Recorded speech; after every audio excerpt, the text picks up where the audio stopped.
ते तेषामेवानुकम्पार्थम् अहमज्ञानजं तमः नाशयात्म्यात्मभावस्तु।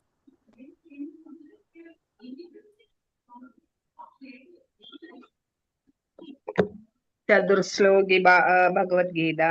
अहं सर्वस्य प्रभवो मत्तः सर्वं प्रवर्तते इति मत्वा भजन्ते मां बुधा भावसमन्वितः मच्चित्ता मद्गतप्राण बोधयन्ता परस्परं कथयन्ता मां नित्यं तिष्ठन्ति चरमन्ति च तेषां सततयुक्तानां भजतां प्रीतिपूर्वकं ददामि बुद्धियोगं तं येन मामुपयन्ति ते तेषामेवानुकम्पार्थं महज्ञानजं तमः नाशयाम्यात्मभावस्तो ज्ञानदीपेन भास्वता। മാതാജി കഥ നാം നിൽക്കുന്നല്ലോ ഇവിടെ നോക്കിക്കേ. മാതാജി കേട്ടില്ല. കഥ എന്തേശ മാനിക്കുന്നല്ലേ? അതെ. അത് ചൊല്ലിയപ്പോ മാതാജി എന്തോ വിട്ടുണ്ടായിരുന്നു അതിന്റെ ഇടയിൽ കേട്ടോ. ശ്രദ്ധിക്കേ. ഹരേ കൃഷ്ണ. ഒരാളും കൂടി ചൊല്ലിക്കോളൂ. ഞാൻ ചൊല്ലട്ടെ മാതാജി. അഹം സർവസ്യ പ്രഭവോ മത്ത സർവം പ്രവർത്തതേ ഇതി മത്വാ ഭജന്തെ മാം ബുധാ ഭാവസമന്വിതാഃ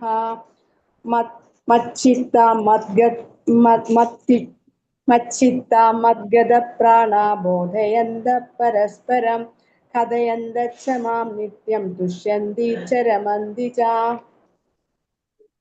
तेषां सततयुक्तानां भजतां प्रीतिपूर्वकं दमामि बुद्धियोगं तं येन मामुपयान्ति ते तेषामेवानुकम्पार्थमहमज्ञानजं तमः नाशयाम्यात्मभावस्तो ज्ञानदीपेन भास्वता. हरे कृष्ण. ഹരേ കൃഷ്ണ. ഹരേ കൃഷ്ണ. അപ്പൊ എല്ലാവർക്കും നന്ദി. ഹരേ കൃഷ്ണ. ഓം നമോ ഭഗവതേ വാസുദേവായ. ഓം നമോ ഭഗവതേ വാസുദേവായ. ഓം നമോ ഭഗവതേ വാസുദേവായ. ഓം അജ്ഞാനതിമിരാന്തസ്യ ജ്ഞാനാഞ്ജനാശലാകയ ചക്ഷുരുന്മീലിതം യേന തസ്മൈ ശ്രീ ഗുരവേ നമഃ. നമോ വിഷ്ണുപാദായ കൃഷ്ണപ്രേഷ്ഠായ ഭൂതലേ ശ്രീമതേ ഭക്തിവേദാന്ത സ്വാമിനിതി നാമിനേ.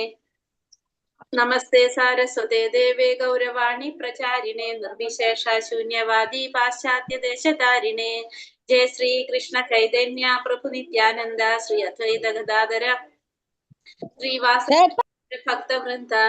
ഹരേ കൃഷ്ണ കൃഷ്ണ കൃഷ്ണ ഹരേ ഹരേ ഹരേ രാമ രാമ രാമ ഹരേ ഹരേ. ഹരേ കൃഷ്ണ കൃഷ്ണ കൃഷ്ണ ഹരേ ഹരേ ഹരേ രാമ രാമ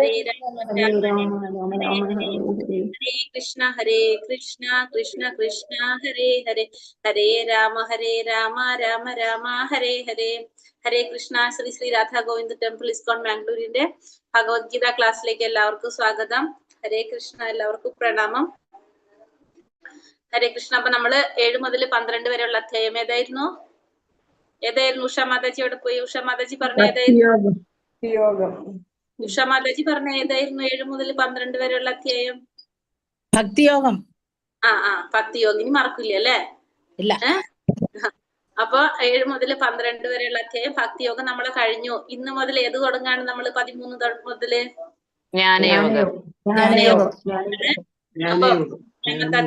ജ്ഞാനയോഗം നമ്മൾ തുടങ്ങാണ്. എന്തായിരുന്നു 12ാമത്തെ അധ്യായത്തിൽ നമ്മൾ കണ്ടത്? 12ാമത്തെ അധ്യായത്തില് യോഗത്തിൽ പൂർണ്ണത കൈവരിക്കാൻ എന്ത് ചെയ്യണം?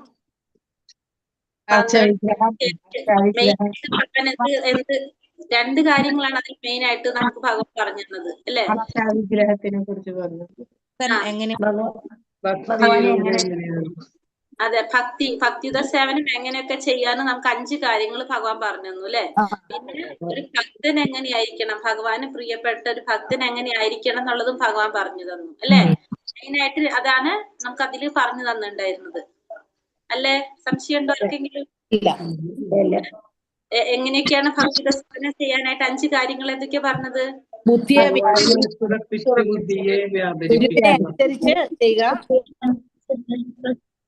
പ്രഭാതത്തിലുണർന്ന് സ്നാനം, ക്ഷേത്രം ഹരേ കൃഷ്ണ മഹാമന്ത്ര ജപിക്കുക, പൂക്കൾ ശേഖരിക്കുക, മനസ്സുറപ്പിക്കാൻ കഴിയുന്നു. ഭക്തിയോഗ നിമിത്തങ്ങൾക്ക് കഴിഞ്ഞില്ലെങ്കിൽ ഭഗവാന് വേണ്ടി പ്രവർത്തിക്കുക, സർവകർമ്മങ്ങളെയും ത്യജിച്ച് ആത്മസ്ഥിതനായി തീരാൻ ശ്രമിക്കുക, ജ്ഞാന ദർശനത്തിന് സർവകർമ്മ ഫലങ്ങളെയും ത്യജിച്ച് ആത്മസ്ഥിതനായി തീരാൻ ശ്രമിക്കുക. അവിടുന്ന് കഴിഞ്ഞില്ലെങ്കിൽ ജ്ഞാനാർജനത്തിന് ശ്രമിക്കുക. ജ്ഞാനത്തെക്കാൾ ജ്ഞാനത്തെക്കാൾ വിശിഷ്ടമത്രേ കർമ്മഫലങ്ങളെ ത്യജിക്കാൻ. എന്തെന്നാൽ ഭഗവാൻ അത് പറഞ്ഞു തന്നിട്ടുണ്ടായിരുന്നു. അപ്പൊ നമുക്ക് മനസ്സിലായി. അപ്പൊ നമ്മൾ ഇതിൽ ഏത് തെരഞ്ഞെടുക്കുന്നു നമ്മൾ തീരുമാനിച്ചോ? ഹരേ കൃഷ്ണ. മന്ത്രം ജപിക്കാൻ തീരുമാനിച്ചില്ല നമ്മള്. അതാണല്ലേ നമ്മള് പ്രിയപ്പെട്ട കാര്യങ്ങൾ ത്യജിക്കുക. പറഞ്ഞത് കലിയുഗത്തിൽ ഏറ്റവും എളുപ്പം നാമജപാണ് എന്ന്. അപ്പൊ നമുക്ക് അത്രയും നമുക്ക് തന്നിട്ട് അതുപോലെ നമുക്ക് ചെയ്യാനായിട്ട് പറ്റണില്ല എന്ന് പറഞ്ഞു കഴിഞ്ഞാൽ മോശമല്ലേ? ഇത്രയും കാര്യങ്ങൾ ഉണ്ടായിട്ട് കലിയുഗത്തിൽ നാമം ജപിച്ചാൽ മാത്രം മതി ഭഗവാന്റെ. അതിന് പോലും നമുക്ക് സമയമില്ല എന്നാണ് നമ്മൾ പറയുന്നത്. ഇത്രയും കാര്യങ്ങൾ നമുക്ക് തോന്നി മഹാരാജി, ഞാൻ 3 വെച്ച് ജപിച്ചുകൊണ്ടിരുന്നത് ഇപ്പൊ 3 മണിക്ക് എനിക്ക് ചെയ്ത് 10 ജപമാലയായി ഇപ്പൊ. അതെ, 10 വീതം. ഞാനിപ്പോ അതാ ഞാൻ പറഞ്ഞത്. നിങ്ങളെ പേര് പറഞ്ഞിട്ടാ ഞാൻ പറഞ്ഞത്. നമ്മളെ പ്രേമമാതാജി 3-4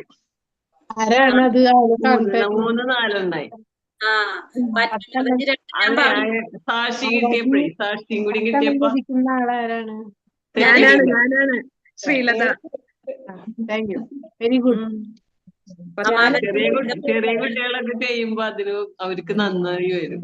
നമ്മളൊക്കെ പിന്നെ ഞാൻ പറഞ്ഞില്ലേ, നോണൊക്കെ ഭയങ്കര അതില്ലാതെ ഭക്ഷണം കഴിക്കാതെ ഞാനിപ്പോ 1 മാസമായിട്ട് അതൊന്നുമില്ല. അത് കഴിക്കാൻ പറ്റുന്നില്ല. ഞാനും 8 വരെ ആയി ഒരു ദിവസം. എനിക്ക് ഈ സുദർശന ക്രിയയൊക്കെ ചെയ്യേണ്ടതുകൊണ്ട്, അല്ലെങ്കിൽ അതിൽ കൂടുതൽ പോയേനെ. അതെ, എനിക്ക് പിന്നെ ഓഫീസിലൊക്കെ പോകേണ്ടത് കൊണ്ട് ഞാൻ 3 മണിക്ക് 2:45 എണിക്കും. വേഗം എന്തേതായ കാര്യം എണ്ണീച്ചിട്ട് ഞാൻ കാണാറുണ്ട് ഈ ശ്രീലത ബീവി. അപ്പൊ ഞാൻ വിചാരിച്ച ആരാണെന്ന്. ഓക്കെ,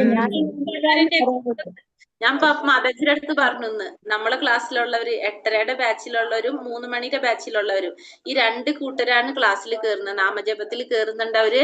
അതേപോലെ തന്നെ ആരതിയിൽ വരുന്നുണ്ട്. 3 മണിയുടെ ബാച്ചുകാർ ആരതിയിൽ വരുന്നുണ്ട്. അപ്പൊ ഞാൻ അതൊക്കെ പറഞ്ഞു. ഭാഗവതം ക്ലാസ്സിൽ വരുന്നുണ്ട്. അപ്പൊ മാതാജിയുടെ ക്ലാസ്സിലും പറഞ്ഞു അവരടുത്ത്. അതൊന്ന് മാതാജി പറഞ്ഞ ലിങ്ക് കൊടുക്കാനായിട്ട് അവർക്ക്. അല്ല, അത് ഞാനാ ചോദിച്ചേ മാതാജിയോട്. ആരതിയുടെ അതും പിന്നെ ഇത് ചൊല്ലി പഠിക്കുന്ന ശ്ലോകം ചൊല്ലി കാണാതെ ചൊല്ലിയിടുന്ന ഗ്രൂപ്പ് ഉണ്ടല്ലോ, അതൊക്കെ വേണമെന്ന് ഞാൻ പറഞ്ഞു.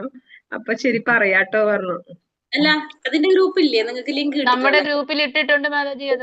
അതിൽ 7 മണിക്ക് ഒരു ഗ്രൂപ്പ് ഇതുണ്ടെന്ന് ചൊല്ലാൻ പറ്റണത്. രാവിലെ 7 മണിക്ക് ചൊല്ലി പഠിക്കുന്നത്, ശ്ലോകം ചൊല്ലി പഠിക്കുന്നത്. 7 മണിക്കല്ല മാതാജി, 5:30 തുടങ്ങി 7 മണിക്ക് കഴിയുള്ളൂ. 5 ഞാൻ കേറുന്നതാണ് മാതാജി. 5:30. അയ്യോ, അതിലെനിക്ക് കേറാൻ പറ്റൂല. 5:30 ഞങ്ങൾ ഭാഗവത ക്ലാസ് ഉണ്ടല്ലോ, ഭാഗവതത്തിന്റെ ക്ലാസ് ഉള്ളതുകൊണ്ട് അതിൽ കേറാൻ പറ്റില്ല. അപ്പൊ ക്രിയ ചെയ്യണം. ചൊല്ലിയിടുന്നത് തന്നെ നല്ലതാണ്. നമുക്ക് വായിക്കാൻ പറ്റും. ചൊല്ലിയിടുന്നത് തന്നെ നമ്മൾ പ്രാക്ടീസ് ചെയ്ത് ചൊല്ലിയിടുമ്പം തന്നെ അത് തന്നെ മതിയാവും. അല്ല, മറ്റേത് ഡെയിലി നമ്മള് 15 ശ്ലോകം നമ്മൾ ചൊല്ലാണ്. നമ്മൾ ഓരോരുത്തരും ചൊല്ലാണ് 15 ശ്ലോകം. ഇപ്പൊ ഒരു ഏകാദശി തൊട്ട് അടുത്ത ഏകാദശി വരെ ഒരധ്യായത്തിന്റെ ഏകദേശം ഒരു അധ്യായം മുഴുവനും വായിക്കാം. അപ്പൊ നമുക്ക് ഇങ്ങനെ റൊട്ടേറ്റ് ചെയ്തിട്ട് 15 ശ്ലോകം നമുക്ക് ചൊല്ലാൻ സാധിക്കും. ഒരു ഏകാദശി അടുത്ത ഏകാദശി വരെ. അതാണ് അത് 5:30 തൊട്ട്. ആദ്യം 6 മണി തൊട്ട് 7 മണി വരെയായിരുന്നു. ഇപ്പൊ കൂടുതൽ ഡിവോട്ടീസ് വന്നോണ്ട് 5:30 ആക്കി. 5:30 തൊട്ട് 7 മണിയാകുമ്പോ സ്റ്റോപ്പ് ചെയ്യത്. അത് പക്ഷെ എനിക്കും പറ്റൂല ആ സമയം. ആദ്യം മറ്റേല് പഠിച്ചോളൂ. അതല്ല, അത് മറ്റേല് ചൊല്ലി പഠിക്കാം നമുക്ക്. ഞാന് വൈകിട്ട് വിളക്ക് വെച്ച് നാമം ചൊല്ലുമ്പോ ഓരോ അധ്യായം ഭഗവത്ഗീത വായിക്കും. അപ്പൊ അങ്ങനെ പഠിച്ചു. പക്ഷെ അപ്പൊ നമുക്ക് തെറ്റുണ്ടെങ്കിലോ എന്ന് വിചാരിച്ചിട്ടേ. പക്ഷെ ഇപ്പൊ ഞാൻ അതിനു മുന്നേ ഭഗവത്ഗീത പിന്നെയും ചൊല്ലി ഇടുന്നുണ്ട്. അത് കാരണം അവർക്ക് ഇഷ്ടം. അതിനു മുന്നേ ഭഗവത്ഗീതയുടെ ഓരോ ചാപ്റ്റർ ഉണ്ട്. അപ്പൊ അത് വെച്ച് കേട്ടിങ്ങനെ നമ്മൾ ഒരു വിധം നമുക്ക് തപ്പി വായിക്കണ പോലെ അങ്ങനെ ആക്കിയിട്ട് വായിക്കും. പഠിക്കും മാതാജി. അതൊന്നും നമ്മൾ നോക്കണ്ട. അല്ലെങ്കിൽ നമ്മളെ പഠിപ്പിക്കുന്ന ഗ്രൂപ്പിൽ തന്നെ നമ്മൾ ചൊല്ലിട്ടാ തിരുത്താൻ പറ്റില്ല. അല്ലെങ്കിൽ നിങ്ങൾക്ക് കയറണം നിർബന്ധമാണെങ്കിൽ 6 മണിക്ക് ശേഷം കയറിക്കോളൂ. 6:30 ആകുമ്പോ കയറിയാലും മതിയല്ലോ. 7 മണി വരെ ഉണ്ടല്ലോ ഗ്രൂപ്പ്. 7 മണി വരെ ഉണ്ട്. 6:45 കയറിയാലും കുഴപ്പമില്ല. 7 മണി വരെ അത് ഉള്ളവർ തീരുന്നവരെ പോവാറുണ്ട്. എന്നിട്ടാ അങ്ങനെയായാലും കുഴപ്പമില്ല. അപ്പൊ ചെയ്യാൻ പറ്റും. കൃഷ്ണ, ഇന്ന് എത്ര പേര് വന്നിട്ടുണ്ട്? ഇന്നലത്തെ എല്ലാവരും പരീക്ഷ എഴുതിയിട്ടുണ്ടായിരുന്നു ഇവിടെ ഇതിൽ വന്നിട്ടുള്ള? എഴുതിണ്ടായിരുന്നു. പരീക്ഷ എഴുതാത്ത മാതാജി അവിടെ ഞാൻ ചോദിച്ചില്ല കേട്ടോ. 3 മണിയുടെ കണ്ടില്ലല്ലോ ഇന്നലെ പരീക്ഷ. മാതാജിയാണെന്ന് തോന്നുന്നു മെസ്സേജ് ഇട്ടിട്ടുണ്ടായിരുന്നു. മാതാജി അതെ മാതാജി പരീക്ഷ എഴുതാൻ പറ്റാതെ. മാതാജി എനിക്ക് പരീക്ഷ എഴുതാൻ പറ്റിയില്ല. ഞാൻ 3 മണിയുടെ ബാച്ചിൽ ഞാൻ പറയട്ടെ ചോദിച്ചിട്ട് എപ്പോഴാന്നുള്ളത്. ഹരേ കൃഷ്ണ, അത് പറഞ്ഞു ഉപകാരമായിരുന്നു. മാതാജിക്ക് മെസ്സേജ് അയച്ചായിരുന്നു. ലിങ്ക് വിനിത മാതാജി ആദ്യം ഇട്ടിരുന്ന ലിങ്ക് ഇല്ലേ, അത് തന്നെ ഒന്നും കൂടി ഇട്ട് കൊടുക്കണം കേട്ടോ മാതാജി. അതാണ് 3 മണിയുടെ ബാച്ചിന്റെ ലിങ്ക്. കൊടുത്തിരുന്നില്ലേ മാതാജി? ഈ ആരതിയുടെ അതെന്നത്തേക്കാന്ന് പറഞ്ഞിട്ടിട്ടാ പോരായോ മാതാജി? മതി, പറഞ്ഞിട്ട് മതി. ചോദിക്കട്ടെ, ചിലപ്പോ ശരി മാതാജി. ലിങ്ക് ഇട്ടുതരാം. ആരതിയുടെ ലിങ്ക് ഇട്ടുതരാം കേട്ടോ. ശരി മാതാജി. ഹരേ കൃഷ്ണ. ഹരേ കൃഷ്ണ. ഓം നമോ ഭഗവതേ വാസുദേവായ. ശ്രീ ശ്രീ രാധാ ഗോവിന്ദ് കി ജയ്. ശ്രീല പ്രഭുപാദ് കി ജയ്. അധ്യായം 13. പ്രകൃതി, പുരുഷൻ, ക്ഷേത്രജ്ഞൻ. അർജുന ഉവാച പ്രകൃതിം പുരുഷം ചൈവ ക്ഷേത്രം ക്ഷേത്രജ്ഞമേവ ച ഏതത് വേദിതുമിച്ഛാമി ജ്ഞാനം ജ്ഞേയം ച കേശവ. ശ്രീ ഭഗവാനുവാച ഇദം ശരീരം കൗന്ദേയ ക്ഷേത്രമിത്യാഭിധീയതേ ഏതദ്യോ വേത്തി ത്രം ബാഹു ക്ഷേത്രജ്ഞ ഇതി തത്തിദഃ. അർജുനൻ പറഞ്ഞു, അല്ലയോ പ്രിയപ്പെട്ട കൃഷ്ണ, പ്രകൃതി, പുരുഷൻ, ക്ഷേത്രം, ക്ഷേത്രജ്ഞൻ, ജ്ഞാനം, ജ്ഞാനത്തിനെ വിഷയീഭവിക്കുന്നത്, ഇതിനെ കുറിച്ചെല്ലാം അറിയാൻ എനിക്ക് ആഗ്രഹമുണ്ട്. അപ്പൊ അർജുനൻ ഭഗവാനോട് ചോദിക്കാണ്, എന്താണ് പ്രകൃതി, എന്താണ് പുരുഷൻ, ആരാണ് ക്ഷേത്രം, എന്താണ് ക്ഷേത്രജ്ഞൻ, ആരാണ് ജ്ഞാനം, എന്ത് ജ്ഞാനത്തിന് വിഷയീഭവിക്കുന്നത് എന്ത്, ഇതെല്ലാം അറിയാനായിട്ട് അർജുനൻ ആഗ്രഹം പ്രകടിപ്പിക്കുകയാണ് ഇവിടെ. അപ്പൊ പരമദിവ്യോത്തമ പുരുഷൻ എന്താ പറയുന്നത്? കുന്തിപുത്ര, ഈ ശരീരം ക്ഷേത്രം എന്ന് പറയപ്പെടുന്നു. ഇതിനെ അറിയുന്നവൻ ക്ഷേത്രജ്ഞനാണ്. അപ്പൊ ഈ ശരീരത്തെയാണ് എന്തെന്ന് പറയുന്നത്? ക്ഷേത്രം എന്ന് പറയുന്നത്. ആ ക്ഷേത്രത്തെ കുറിച്ച് അറിയുന്നവനാണ് ക്ഷേത്രജ്ഞൻ എന്ന് പറയുന്നത്. അപ്പൊ ഈ ശരീരത്തെ ക്ഷേത്രം എന്ന് പറയുന്നു. ആ ക്ഷേത്രത്തെ കുറിച്ച് അറിയുന്നവനാണ് ആര്? ക്ഷേത്രജ്ഞൻ. അപ്പൊ ശരീരത്തിനെയാണ് നമ്മൾ എന്ത് പറയണത്? ക്ഷേത്രം. ആ ക്ഷേത്രത്തെ കുറിച്ച് അറിയുന്നവനാണ് ക്ഷേത്രജ്ഞൻ എന്ന് ഭഗവാൻ അർജുനന് പറഞ്ഞു കൊടുക്കാണ്. ക്ഷേത്രജ്ഞം ചാപി മാം വിദ്ധി സർവക്ഷേത്രേഷു ഭാരത ക്ഷേത്രജ്ഞയോർജ്ഞാനം യത്തജ്ഞാനം മതം മമ.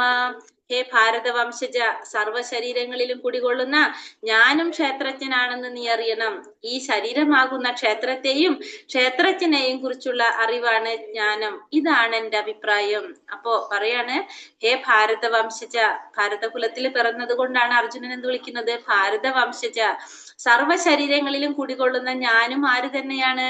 ക്ഷേത്രജ്ഞനാണെന്ന് നീ അറിയണം. ഈ ശരീരമാകുന്ന ക്ഷേത്രത്തെയും ക്ഷേത്രജ്ഞനെയും കുറിച്ചുള്ള അറിവാണ് ജ്ഞാനം. അതാണ് എന്റെ അഭിപ്രായം. അപ്പോ ഭഗവാനെയും എന്തെന്ന് വിളിക്കാണ്? ക്ഷേത്രജ്ഞൻ എന്ന് വിളിക്കുന്നു. ക്ഷേത്രജ്ഞൻ ആരാണ്? ക്ഷേത്രജ്ഞൻ എന്ന് വെച്ചാൽ ആരാണ്? ശരീരം. ക്ഷേത്രജ്ഞൻ എന്ന് വെച്ചാല് ശരീരത്തെ കുറിച്ച് അറിയുന്നവനാണ് ക്ഷേത്രജ്ഞൻ. അപ്പൊ ഭഗവാൻ എന്തുകൊണ്ടാണ് ക്ഷേത്രജ്ഞൻ എന്ന് വിളിക്കുന്നത്? ഭഗവാൻ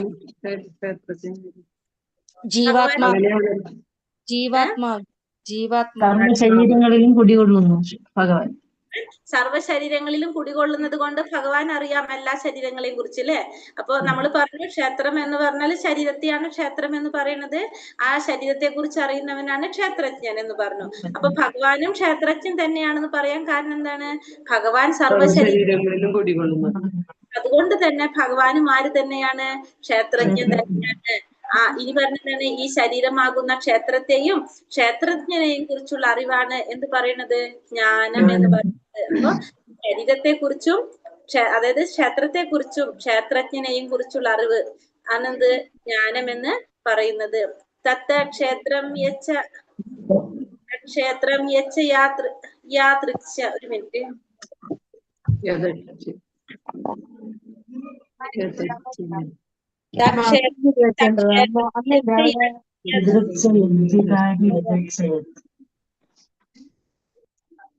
തക്ഷേത്രം യച്ഛ യദ്ധി കാമീ യതശ്ചയത് സചായോ യത് പ്രഭാവശ്ച തത്ത സമാസേന മേ ശൃണു.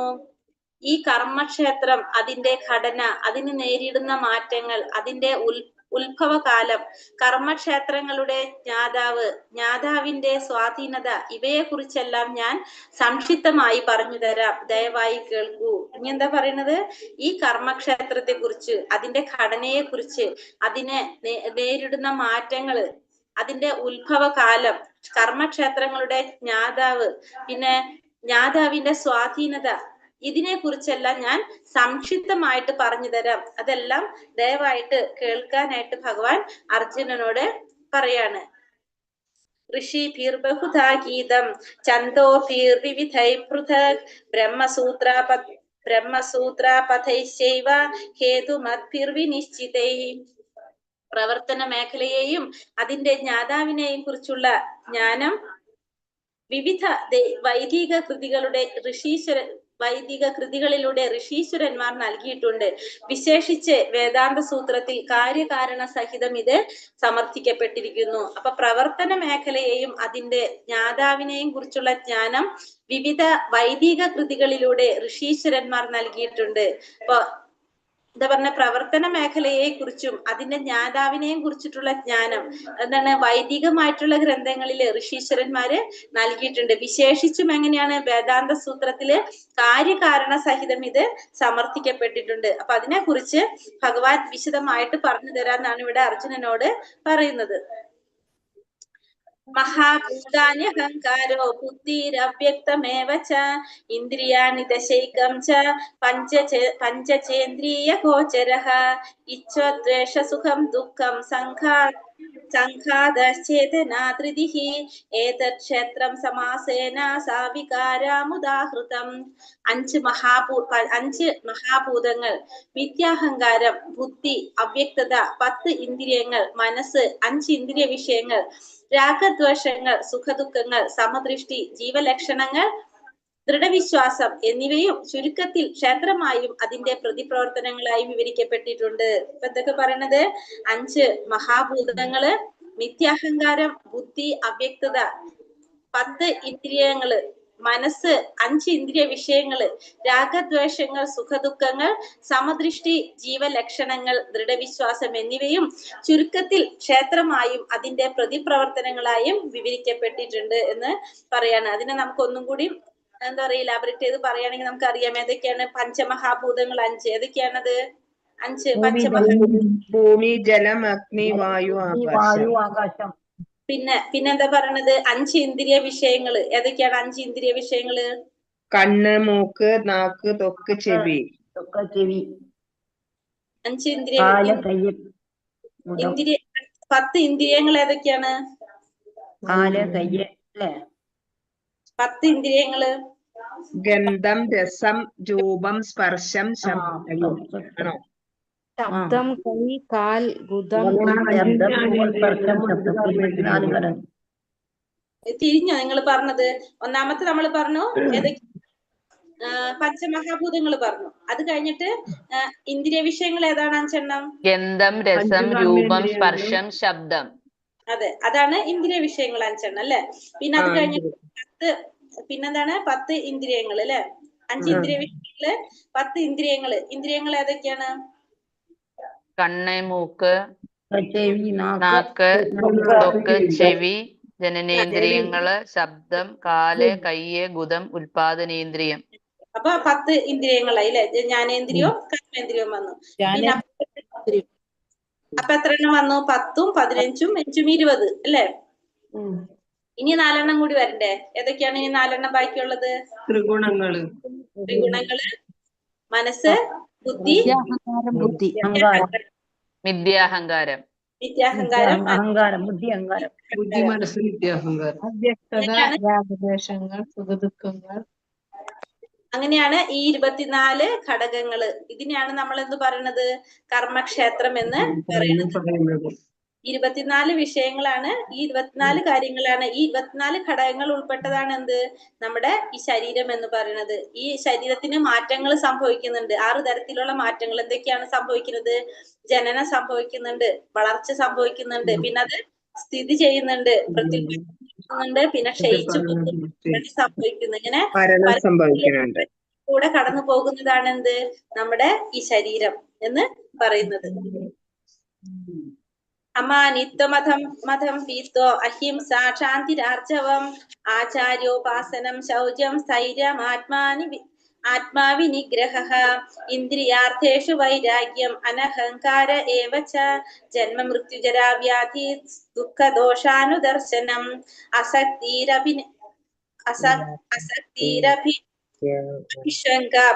പുത്രധാരാഗൃഹാദിഷു നിത്യം സമചിത്തത്വം ഇഷ്ടാനിഷ്ടോപപത്തിഷു മയി ചാനന്യയോഗേന ഭക്തിരവ്യഭിചാരിണി വിവിക്താദേശസേവിത്വം അരതീർജന സംസതി.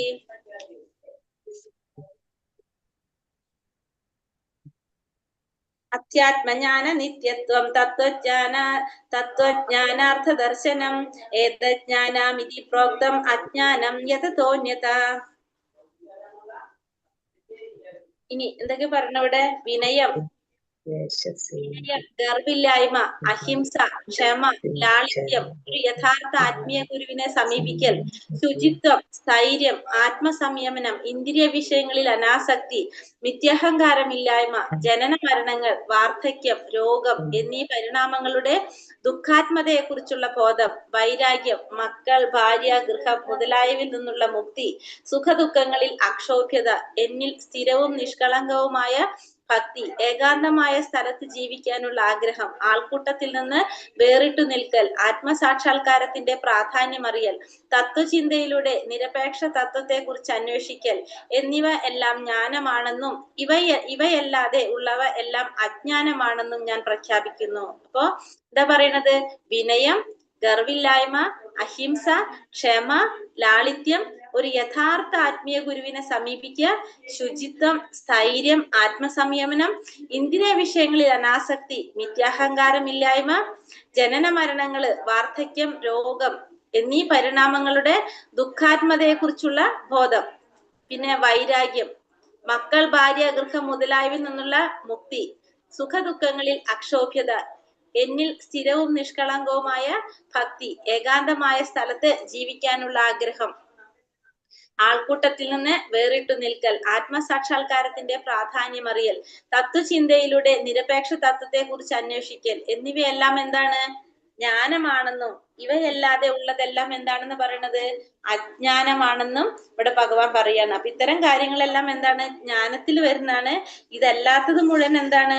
അജ്ഞാനമാണെന്ന് ഭഗവാൻ ഇവിടെ പറയാണ് ചെയ്യുന്നത്. ഇതില് സ്ഥൈര്യം എന്ന് പറഞ്ഞാൽ എന്താണ്? സ്ഥൈര്യം എന്ന് പറഞ്ഞാല് ആധ്യാത്മിക ജീവിതത്തില് മുന്നേറാനുള്ള ദൃഢനിശ്ചയത്തിനാണ് നമുക്ക് എന്ത് പറയാം? സ്ഥൈര്യം എന്ന് പറയുന്നത്. ഇപ്പൊ മിഥ്യാഹംഭാവം എന്ന് പറഞ്ഞാല് നമ്മള് ശരീരമല്ല ആത്മാവാണെന്ന് അറിയുമ്പോ അതിനെയാണ് നമ്മൾ യഥാർത്ഥ അഹംഭാവത്തിലേക്ക് നമ്മൾ മിഥ്യയായിട്ടുള്ള അഹംഭാവം നമ്മൾ മാറാണ് ശരീരമല്ല ആത്മാവാണെന്ന് നമുക്ക് മനസ്സിലാക്കുന്നത്. പിന്നെ നമ്മൾ വേറൊരു പോയിന്റ് ഇവിടെ പറഞ്ഞു, അതായത് സ്വഗൃഹത്തോടും അല്ലെങ്കിൽ ഭാര്യ മക്കളോടും വിരക്തി എന്നത്. അതിനെന്താണ്? അവരോട് സ്നേഹമില്ല എന്നല്ല പറയുന്നത്, സ്വാഭാവികമായി സ്നേഹഭാചനങ്ങളാണ് അവർ. പക്ഷെ ആധ്യാത്മിക പുരോഗതിക്ക് വിഘ്നമായി തീരുന്ന പക്ഷം അവരിലുള്ള താല്പര്യം കുറയ്ക്കണം എന്ന് പറഞ്ഞു കഴിഞ്ഞാൽ നമ്മൾ അവർ ഉപേക്ഷിക്കാന്നല്ല അതുകൊണ്ട് അർത്ഥാക്കുന്നത്. നമ്മൾ എന്ത് ചെയ്യണം? നമ്മൾ പ്രാധാന്യം എവിടെ കൊടുക്കണം? കൃഷ്ണാവബോധത്തിന് കൊടുക്കണം. അപ്പൊ സ്വാഭാവികമായിട്ട് അവിടെ എന്ത് സംഭവിക്കും? അവർക്കും മാറ്റം വരാണ് ചെയ്യുന്നത്. പതുക്കെ മാറ്റം വരാണ് ചെയ്യുന്നത്. അപ്പോ അവിടെ സ്വാഭാവികമായിട്ട് എന്തുണ്ടാക്കും? സന്തോഷം അവിടെ ഉണ്ടാകാനായിട്ടാണ് സാധ്യത വരുന്നത്. അപ്പൊ ഭഗവാന് നിവേദിച്ച ഭക്ഷണം കൊടുക്കുക. അപ്പൊ അങ്ങനെയൊക്കെ വരുമ്പോ എന്താണ്? ഹരേ കൃഷ്ണ മന്ത്രം ജപിക്കുന്ന അവർ ജപിക്കുന്നില്ലെങ്കിൽ അവരുടെ അടുത്ത് പോയിരുന്ന് ജപിക്കുക. അപ്പൊ അവര് ശ്രവിക്കുമ്പോഴെന്ത് സംഭവിക്കും? അവർക്ക് ആ ശ്രവണത്തിലൂടെ മാറ്റം വരാനായിട്ട് സാധിക്കും. അങ്ങനെയൊക്കെ നമുക്ക് എന്ത് ചെയ്യാൻ സാധിക്കും? നമുക്ക് അവരെയും കൂടി ഭക്തിയിലേക്ക് കൊണ്ടുവരാനായിട്ട് ഒക്കെ സാധിക്കും. മാതാജി, ആ ജനന മരണങ്ങൾ, വാർദ്ധക്യം, രോഗം എന്നീ പരിണാമങ്ങളുടെ ദുഃഖാത്മകതയെ കുറിച്ചുള്ള ബോധം, അതെന്താ ഉദ്ദേശിക്കുന്നത്? അതായത് നമ്മൾ ശരീരബോധത്തിലാണെങ്കിൽ നമ്മൾ എപ്പോഴും എന്ത് ചിന്തിച്ചുകൊണ്ടിരിക്കും? നമുക്ക് മരണം വരുമല്ലോ, നമുക്ക് ഇങ്ങനെ അസുഖങ്ങൾ വരൂലോ എന്ന് നമ്മൾ ചിന്തിച്ചുകൊണ്ടിരിക്കും എപ്പോഴും, അല്ലെ? നമ്മൾ എന്തിനെ കുറിച്ച് പേടിച്ചുകൊണ്ടിരിക്കും എപ്പോഴും? നമുക്ക് അസുഖങ്ങൾ വരുന്നത്, നമുക്ക് മരണം സംഭവിക്കുമല്ലോ എന്നുള്ള ചിന്തിക്കും. പക്ഷെ നമ്മൾ ശരീരമല്ല ആത്മാവാണെന്ന് ചിന്തിച്ചു കഴിഞ്ഞാൽ പിന്നെ നമ്മൾ ഒരിക്കലും എന്തിനെ പറ്റി ചിന്തിക്കില്ല? മരണത്തെ ഭയക്കില്ല. നമുക്ക് എന്ത് സംഭവിക്കുന്നില്ല? നമ്മളെ ശരീരത്തിന് നാശം സംഭവിക്കുന്നുള്ളൂ, ആത്മാവിന് നാശം സംഭവിക്കില്ല എന്നുള്ള സത്യം നമ്മൾ മനസ്സിലാക്കിയാൽ അത് ഉൾക്കൊണ്ട് കഴിഞ്ഞാൽ പിന്നെ നമുക്ക് എന്തിനോട് പേടിയില്ല? നമുക്ക് അതിനെ കുറിച്ച് പേടിയില്ല. മനസ്സിലായോ? ജ്ഞേയം യത്തത് പ്രവക്ഷ്യാമി യജ്ഞാത്വാ അമൃതമശ്നുതേ അനാദിമത്പരം ബ്രഹ്മ സമുച്യത്തെ. ഈ ബുക്കില് കുറെ വരച്ചിട്ടിട്ടുള്ള കാരണം കൊണ്ട്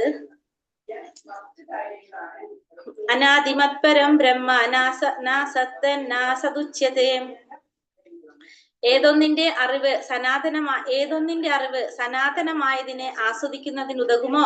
ന്യായമായ അതിനെപ്പറ്റി ഞാൻ വിവരിച്ചു തരാം. അനാദിയും എന്നെ ആശ്രയിച്ചുള്ളതാണ് ബ്രഹ്മം. ഭൗതിക ലോകത്തിലെ കാര്യകാരണങ്ങൾക്ക് അതീതമാണത്. ഏതൊന്നിന്റെ അറിവ് സനാതനമായതിനെ ആസ്വദിക്കുന്നതിനുതകുമോ? അപ്പൊ ഏതൊന്നിന്റെ അറിവാണോ സനാതനമായതിനെ ആസ്വദിക്കാൻ ഉതകുന്നത്? ന്യായമായ അതിനെപ്പറ്റി ഞാൻ വിവരിച്ചു തരാം. അനാദിയും എന്നെ ആശ്രയിച്ചുള്ളതുമാണ് ബ്രഹ്മം എന്ന് പറയുന്നത്. അനാദിയായിട്ടുള്ളതും എന്നെ ആശ്രയിച്ചുള്ളതുമാണ് എന്ത്? ബ്രഹ്മം. ഭൗതിക ലോകത്തിലെ കാര്യകാരണങ്ങൾക്ക് അതീതമാണത്. ഇപ്പൊ ഭൗതിക ലോകത്തിലെ എല്ലാത്തിനും അതീതമാണ് എന്ത്?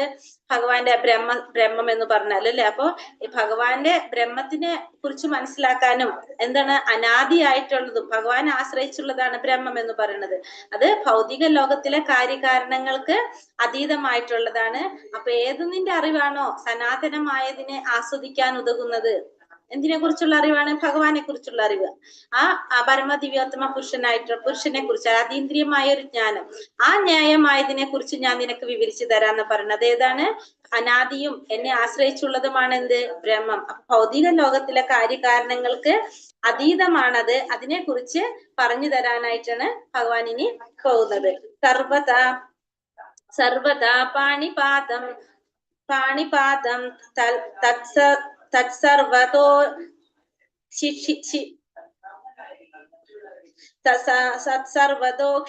ശിരോമുഖം സർവഥാ ശ്രുതി മാല്ലോകേ സർവമാവൃത്യ തിഷ്ഠതി. സർവഥാ പാണിപാദം തത് സർവതോ ശിശിരോമുഖം സർവഥാ ശ്രുതി മല്ലോകേ സർവമാവൃത്യ തിഷ്ഠതി. കൈകാലുകളും തലകളും മുഖങ്ങളും നേത്രങ്ങളും ചെവികളും എല്ലായിടത്തും വ്യാപിപ്പിച്ചുകൊണ്ട് പരമാത്മാവ് സർവവ്യാപിയായി സ്ഥിതി ചെയ്യുന്നു. അപ്പൊ കൈകാലുകളും തലകളും മുഖങ്ങളും നേത്രങ്ങളും ചെവികളും എല്ലായിടത്തും വ്യാപരിപ്പിച്ചുകൊണ്ട് പരമാത്മാവ് സർവവ്യാപിയായി സ്ഥിതി ചെയ്യുന്നു. അപ്പൊ ഭഗവാൻ എല്ലായിടത്തും സ്ഥിതി ചെയ്യാണ്, സർവവ്യാപിയാണ് ഭഗവാൻ. ഭഗവാൻ എങ്ങനെ പറഞ്ഞ? കൈകാലും തലയും മുഖങ്ങളും നേത്രങ്ങളും ചെവിയും എല്ലായിടത്തും വ്യാപരിപ്പിച്ചുകൊണ്ട് പരമാത്മാവായിട്ട് ഭഗവാൻ എന്താണ്? സർവവ്യാപിയായിട്ട് സ്ഥിതി ചെയ്യുന്നത്. എല്ലായിടവും ഭഗവാൻ സ്ഥിതി ചെയ്യാണ് ചെയ്യുന്നത്. ഭഗവാൻ എന്താണ് പറഞ്ഞത്? ഒരു സ്ഥലത്തല്ല ഭഗവാൻ, അല്ല ഭഗവാൻ ഒരു സ്ഥലത്ത് നിൽക്കുകയാണെങ്കിലും ഭഗവാൻ എല്ലായിടവും സർവവ്യാപിയാണ് ഭഗവാൻ. എല്ലായിടവും ഭഗവാനെ നമുക്ക് കാണാൻ സാധിക്കില്ല. പക്ഷെ ഭഗവാൻ എങ്ങനെയാണ്? സർവവ്യാപിയാണ്, എല്ലായിടത്തും വ്യാപിച്ചിരിക്കുകയാണ് ആര്? ഭഗവാൻ എന്ന് പറയാണ് ഇവിടെ. സർവേന്ദ്രിയ ഗുണാഭാസം സർവേന്ദ്രിയ വിവർജിതം അസക്തം സർവവൃച്ചൈവ നിർഗുണം ഗുണഭോക്തിച്ച. സർവേന്ദ്രിയങ്ങളുടെയും ഉൽപ്പത്തി സ്ഥാനമാണ് പരമാത്മാവ്. എന്നിരുന്നാലും അവിടത്തേക്ക് ഇന്ദ്രിയങ്ങളില്ല. സകല ജീവജാലങ്ങളെയും നിലനിർത്തി പോരുന്നെങ്കിലും അനാസക്തനാണ്, ത്രിഗുണാതീതനും അതേസമയം തന്നെ ഭൗതിക പ്രകൃതിയുടെ ത്രിഗുണങ്ങളുടെ യജമാനനുമാണ് അദ്ദേഹം. അപ്പൊ സർവ ഇന്ദ്രിയങ്ങളുടെയും ഉൽപ്പത്തി സ്ഥാനം ആരാണ്? പരമാത്മാവാണ്. അതുകൊണ്ട് ഭഗവാൻ എന്ത് പറയുന്നുണ്ട്? ഋഷികേശൻ അല്ലെ? എല്ലാ ഇന്ദ്രിയങ്ങളുടെയും ഉൽപ്പത്തി സ്ഥാനം, എല്ലാ ഇന്ദ്രിയങ്ങളുടെയും നാഥനാണ് ആര്? ഭഗവാൻ. അതുകൊണ്ട് ഭഗവാനെ ഋഷികേശൻ എന്ന് പറയുന്നുണ്ട്. പരമാത്മാവ്. എന്നിരുന്നാലും അവിടത്തേക്ക് എന്തില്ല? ഭഗവാൻ ഇന്ദ്രിയങ്ങളില്ല. ഭഗവാൻ നമ്മൾക്ക് നമ്മുടെ കണ്ണുകൊണ്ട് കാണാൻ സാധിക്കുള്ളൂ, നമുക്ക് വായ കൊണ്ട് ഭക്ഷിക്കാൻ സാധിക്കുള്ളൂ, അല്ലെ? നമ്മളെ ഓരോ ഇന്ദ്രിയത്തിനും നമ്മുടെ ഓരോ പ്രവർത്തികളെ ചെയ്യാൻ സാധിക്കുള്ളൂ. പക്ഷെ ഭഗവാന്റെ ഇന്ദ്രിയങ്ങൾ അങ്ങനെയല്ല. ഭഗവാന്റെ എല്ലാ ഇന്ദ്രിയങ്ങളും ഒരു ഇന്ദ്രിയം കൊണ്ട് തന്നെ ഭഗവാൻ എല്ലാ പ്രവർത്തികളും ചെയ്യാനായിട്ട് സാധിക്കും. കണ്ണുകൊണ്ട് ഭഗവാന് കാണാനും സാധിക്കും, ഭക്ഷിക്കാനും സാധിക്കും, എല്ലാം ചെയ്യാൻ സാധിക്കും. അപ്പൊ അങ്ങനെ സകല ജീവജാലങ്ങളെയും നിലനിർത്തി പോരുന്നെങ്കിലും അനാസക്തനും ത്രിഗുണാതീതനും അതേസമയം തന്നെ ഭൗതിക പ്രകൃതിയുടെ ത്രിഗുണങ്ങളുടെ യജമാനനുമാണ് അദ്ദേഹം. അപ്പൊ ഭഗവാനാണ് ഈ ത്രിഗുണങ്ങളുടെ നാഥനും. ആര് തന്നെയാണ്? ഭഗവാനാണ്. അതുകൊണ്ട് ഭഗവാന് നമുക്ക് വേറൊരു പേരും കൂടി ഉണ്ട്, ഗുണങ്ങൾക്ക് അതീതനാണ് ഭഗവാൻ. അതുകൊണ്ട് ഭഗവാൻ എന്ത് പറയും? ഗുണാതീതൻ, അതായത് നിർഗുണൻ എന്ന് ഭഗവാനെ പറയും. 3 ഗുണങ്ങൾക്കും അതീതനായത് കൊണ്ട് ഭഗവാൻ നിർഗുണനാണ്, അല്ലെങ്കിൽ ഗുണങ്ങൾക്ക് അതീതനാണെന്ന് പറയാം. അപ്പൊ ഭഗവാൻ ഈ ഭൗതിക പ്രകൃതിയുടെ ത്രിഗുണങ്ങളുടെ യജമാനനുമാണ് ആര്? ഭഗവാൻ എന്ന് നമുക്കിവിടെ പറയാം. ബഹിരന്തശ്ച ഭൂതാനാം അചരം ചരമേവ ച സൂക്ഷ്മത്വാത് വിജ്ഞേയം ദുരസ്ഥം ശാന്തികേ ചതത്. പരമതത്വം ചരങ്ങളും അചരങ്ങളുമായ എല്ലാ ജീവികളുടെ ഉള്ളിലും പുറത്തും കുടികൊള്ളുന്നു. അതിസൂക്ഷ്മഭാവം മൂലം ഭൗതിക ഇന്ദ്രിയങ്ങൾക്ക് അദ്ദേഹത്തെ കാണാനോ അറിയാനോ കഴിയില്ല. ദൂരസ്ഥനെങ്കിലും ഏവർക്കും സമീപസ്ഥനുമാണ് അദ്ദേഹം. അപ്പൊ ഇവിടെ എന്താ പറയണത്? പരമതത്വം ചരങ്ങളും അചരങ്ങളുമായ എല്ലാ ജീവികളുടെ ഉള്ളിലും പുറത്തും കുടികൊള്ളുന്നു. അപ്പൊ പരമതത്വം, അതായത് പരമതത്വം എന്ന് വെച്ചാൽ ആരാണ്? ഭഗവാൻ തന്നെ, അല്ലെ? ചരങ്ങളും അചരങ്ങളുമായ, ചലിക്കുന്നതും ചലിക്കാത്തതുമായ എല്ലാ ജീവികളുടെ ഉള്ളിലും പുറത്തും ആരുണ്ട്? പരമാത്മാവുണ്ട്. അതിസൂക്ഷ്മ ഭാവം മൂലം ഭൗതികമായ ഇന്ദ്രിയങ്ങൾക്ക് അദ്ദേഹത്തെ കാണാനോ അറിയാനോ സാധിക്കില്ല. അപ്പൊ അതിസൂക്ഷ്മമായിട്ടുള്ളത് കൊണ്ട് തന്നെ ഭഗവാനെ നമുക്ക് കാണാനോ അറിയാനോ നമ്മുടെ ഇന്ദ്രിയങ്ങൾ കൊണ്ട് കാണാൻ നമുക്ക് സാധിക്കില്ല. അതിദൂരസ്ഥനെങ്കിലും ഏവർക്കും സമീപസ്ഥനുമാണ് അദ്ദേഹം. ഭഗവാൻ എവിടെയാണ്? ഭഗവാന്റെ ധാമത്തില്, ഗോലോക വൃന്ദാവനത്തിലാണ്. പക്ഷെ നമ്മൾ പറഞ്ഞല്ലേ, അങ്ങനെയാണെങ്കിലും ഭഗവാൻ എന്താണ്? സർവ്വവ്യാപിയാണ്. നമ്മൾ കഴിഞ്ഞ ശ്ലോകത്തിൽ കണ്ടു. അപ്പൊ അതിദൂരസ്ഥനെങ്കിലും ഭഗവാൻ സമീപസ്ഥനുമാണെന്ന് പറയാം. കാരണം നമ്മള് ഭഗവാനെ വിളിക്കുമ്പോൾ നമുക്ക് ഭഗവാൻ നമ്മുടെ സമീപത്തുണ്ട്, അല്ലെ? പക്ഷെ അത്രയും ദൂരത്താണെങ്കിലും ഭഗവാൻ നമ്മുടെ സമീപത്തുണ്ട്. കാരണം നമ്മൾ ഭഗവാന്റെ നാമം ജപിച്ചുകൊണ്ടിരിക്കുമ്പോൾ ഒരിക്കലും ഭഗവാൻ നമ്മളിൽ നിന്ന് വിട്ടുപോകുന്നില്ല, ദൂരേക്ക് പോകുന്നില്ല. ഭഗവാൻ നമ്മുടെ കൂടെ തന്നെയുണ്ട്, നമുക്കറിയാം. അപ്പൊ എത്ര വിദൂരത്തിലാണെങ്കിലും നമ്മൾ നാമം ജപിച്ചുകൊണ്ടിരിക്കുമ്പോൾ ഭഗവാൻ എവിടെയുണ്ട്? ഭഗവാൻ നമ്മുടെ കൂടെ തന്നെ ഉണ്ട്. അപ്പൊ ഭഗവാൻ എപ്പോഴും സമീപസ്ഥനാണെന്ന് നമുക്ക് പറയാനായിട്ട് സാധിക്കും. അവിഭക്തം ച ഭൂതേഷു വിഭക്തിമിവ ച സ്ഥിതം ഭൂതഭർത്ത് ച തജ്ഞേയം ഗ്രസിഷ്ണു പ്രഭവിഷ്ണു ച. ഓരോ ജീവിയിലും വെവ്വേറെ കാണപ്പെടുന്നുവെങ്കിലും പരമാത്മാവ് അവിഭാജ്യനാണ്, ഏകനായി സ്ഥിതി ചെയ്യുന്നു. ഭൂതജാലത്തെ നിലനിർത്തുന്നതോടൊപ്പം സംഹരിക്കുകയും സൃഷ്ടിക്കുകയും ചെയ്യുന്നത് അദ്ദേഹമാണെന്ന് മനസ്സിലാക്കണം. അപ്പൊ ഓരോ ജീവിയിലും വെവ്വേറെ കാണപ്പെടുന്നുവെങ്കിലും പരമാത്മാവ് അവിഭാജ്യനാണ്. അപ്പൊ ഓരോ ജീവിയിലും വെവ്വേറെ കാണപ്പെടുമെങ്കിലും പരമാത്മാവ് എങ്ങനെയാണ്? അവിഭാജ്യനാണ്. പരമാത്മാവ് അവിഭാജ്യനാണ്, വിഭജിക്കാനായിട്ട് നമുക്ക് പറ്റാത്തതാണ് പരമാത്മാവ്. ഏകനായി സ്ഥിതി ചെയ്യുന്നു. ഭഗവാൻ എപ്പോഴും എങ്ങനെയാണ്? ഭഗവാൻ ഏകനായിട്ട് സ്ഥിതി ചെയ്യാണ്.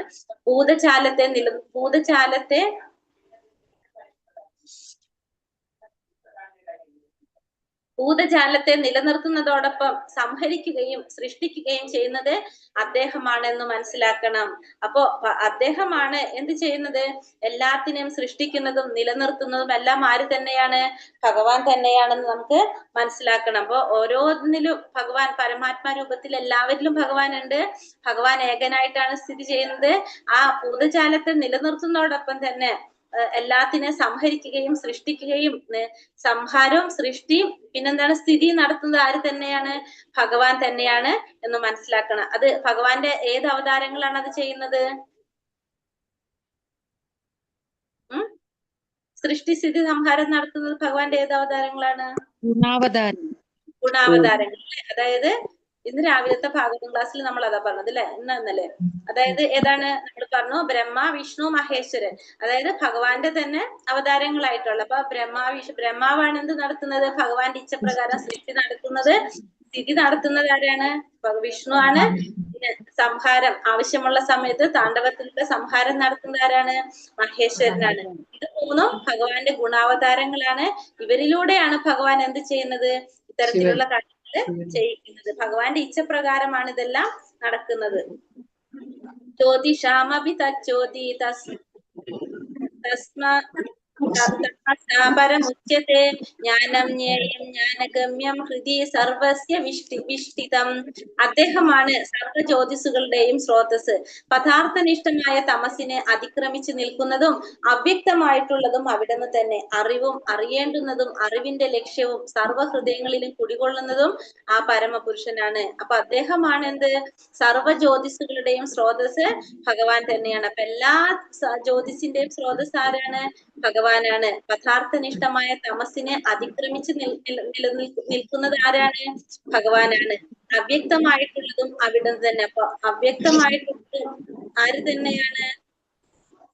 അവ്യക്തമായിട്ടുള്ളതും ഭഗവാൻ തന്നെയാണ്. അറിവും അറിയേണ്ടതും അറിവിന്റെ ലക്ഷ്യവും സർവ്വഹൃദയങ്ങളിലും കുടികൊള്ളുന്ന ആ പരമപുരുഷൻ. അപ്പൊ അറിയേണ്ടതും ആരെ കുറിച്ചാണ്? ഭഗവാനെ കുറിച്ച്. അറിവെന്ന് പറയുന്നത് ആരാണ്? ഭഗവാൻ തന്നെയാണ്. അറിവ് എന്ന് വെച്ചാൽ വേദം എന്ന് വെച്ചാൽ അർത്ഥം അറിവ്. ഈ വേദം എന്ന് പറഞ്ഞാൽ അത് ഭഗവാനാണ്. വേദങ്ങളിലൂടെ അറിയുന്നത് ആരെ കുറിച്ചാണ്? ഭഗവാനെ കുറിച്ചാണ്. അറിവിന്റെ ലക്ഷ്യം എന്താണ്?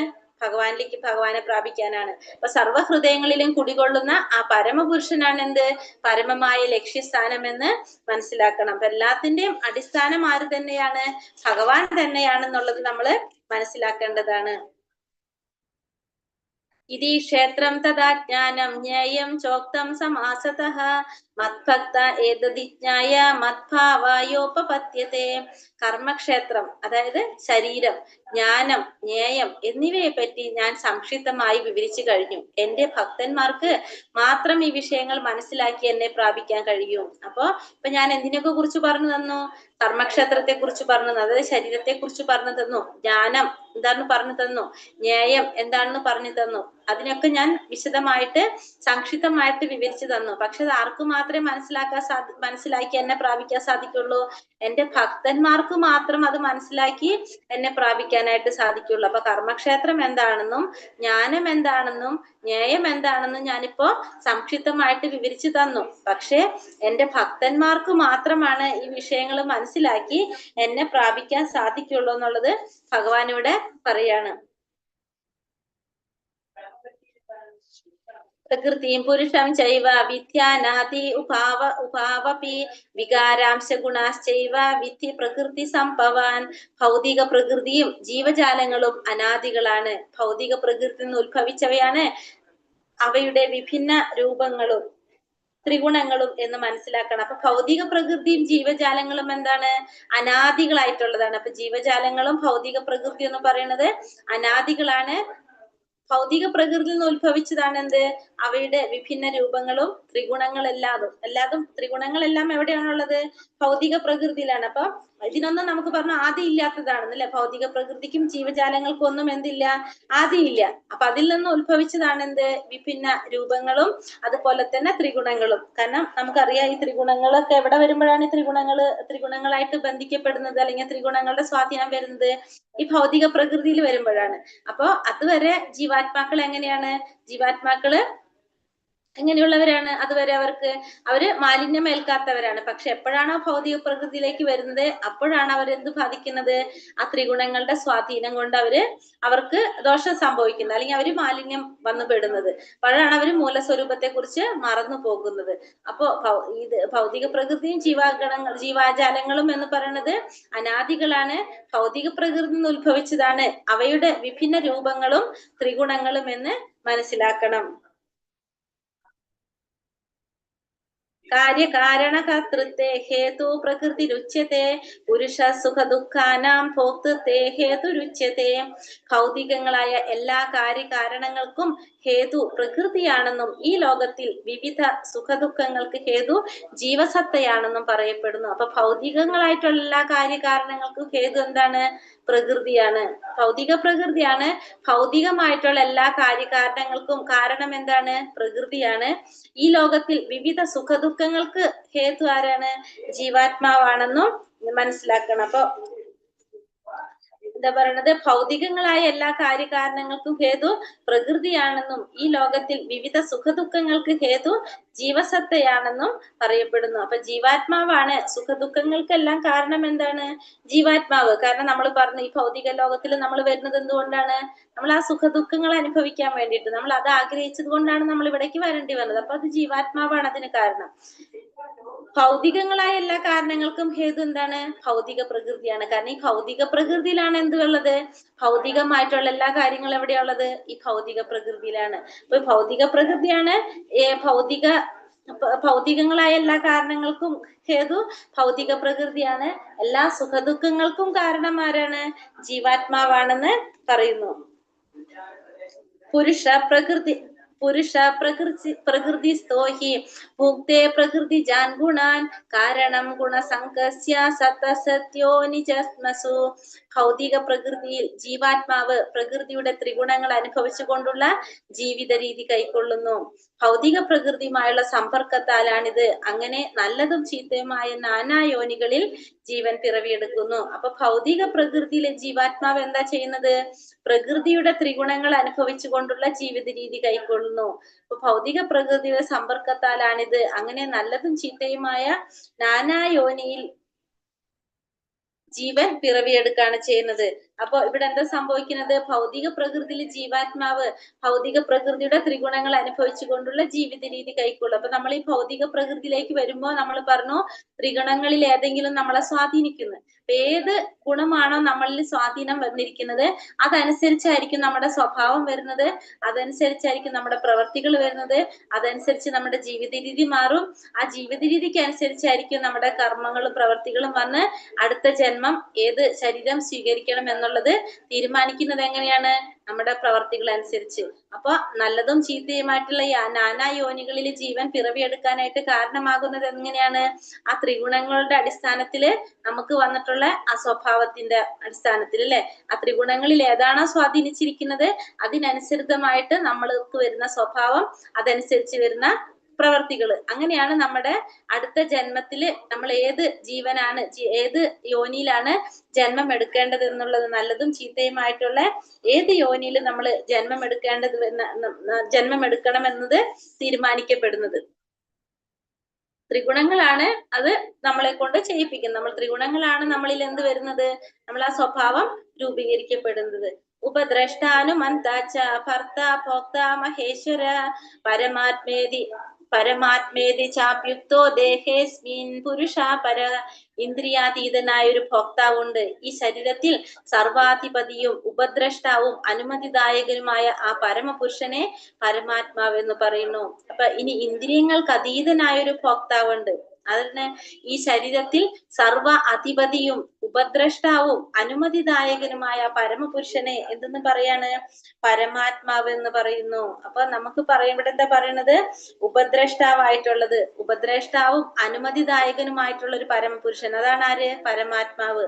ഉപദ്രഷ്ടാവ് എന്ന് വെച്ചാൽ നമ്മളെ മേൽനോട്ടം വഹിക്കുന്ന ആൾ, അല്ലെങ്കിൽ നമ്മളെ നിയന്ത്രിക്കുന്ന ഒരു വ്യക്തി. അപ്പൊ ഇന്ദ്രിയങ്ങൾക്ക് അതീതനായിട്ടുള്ള ഒരു ഭോക്താവ്.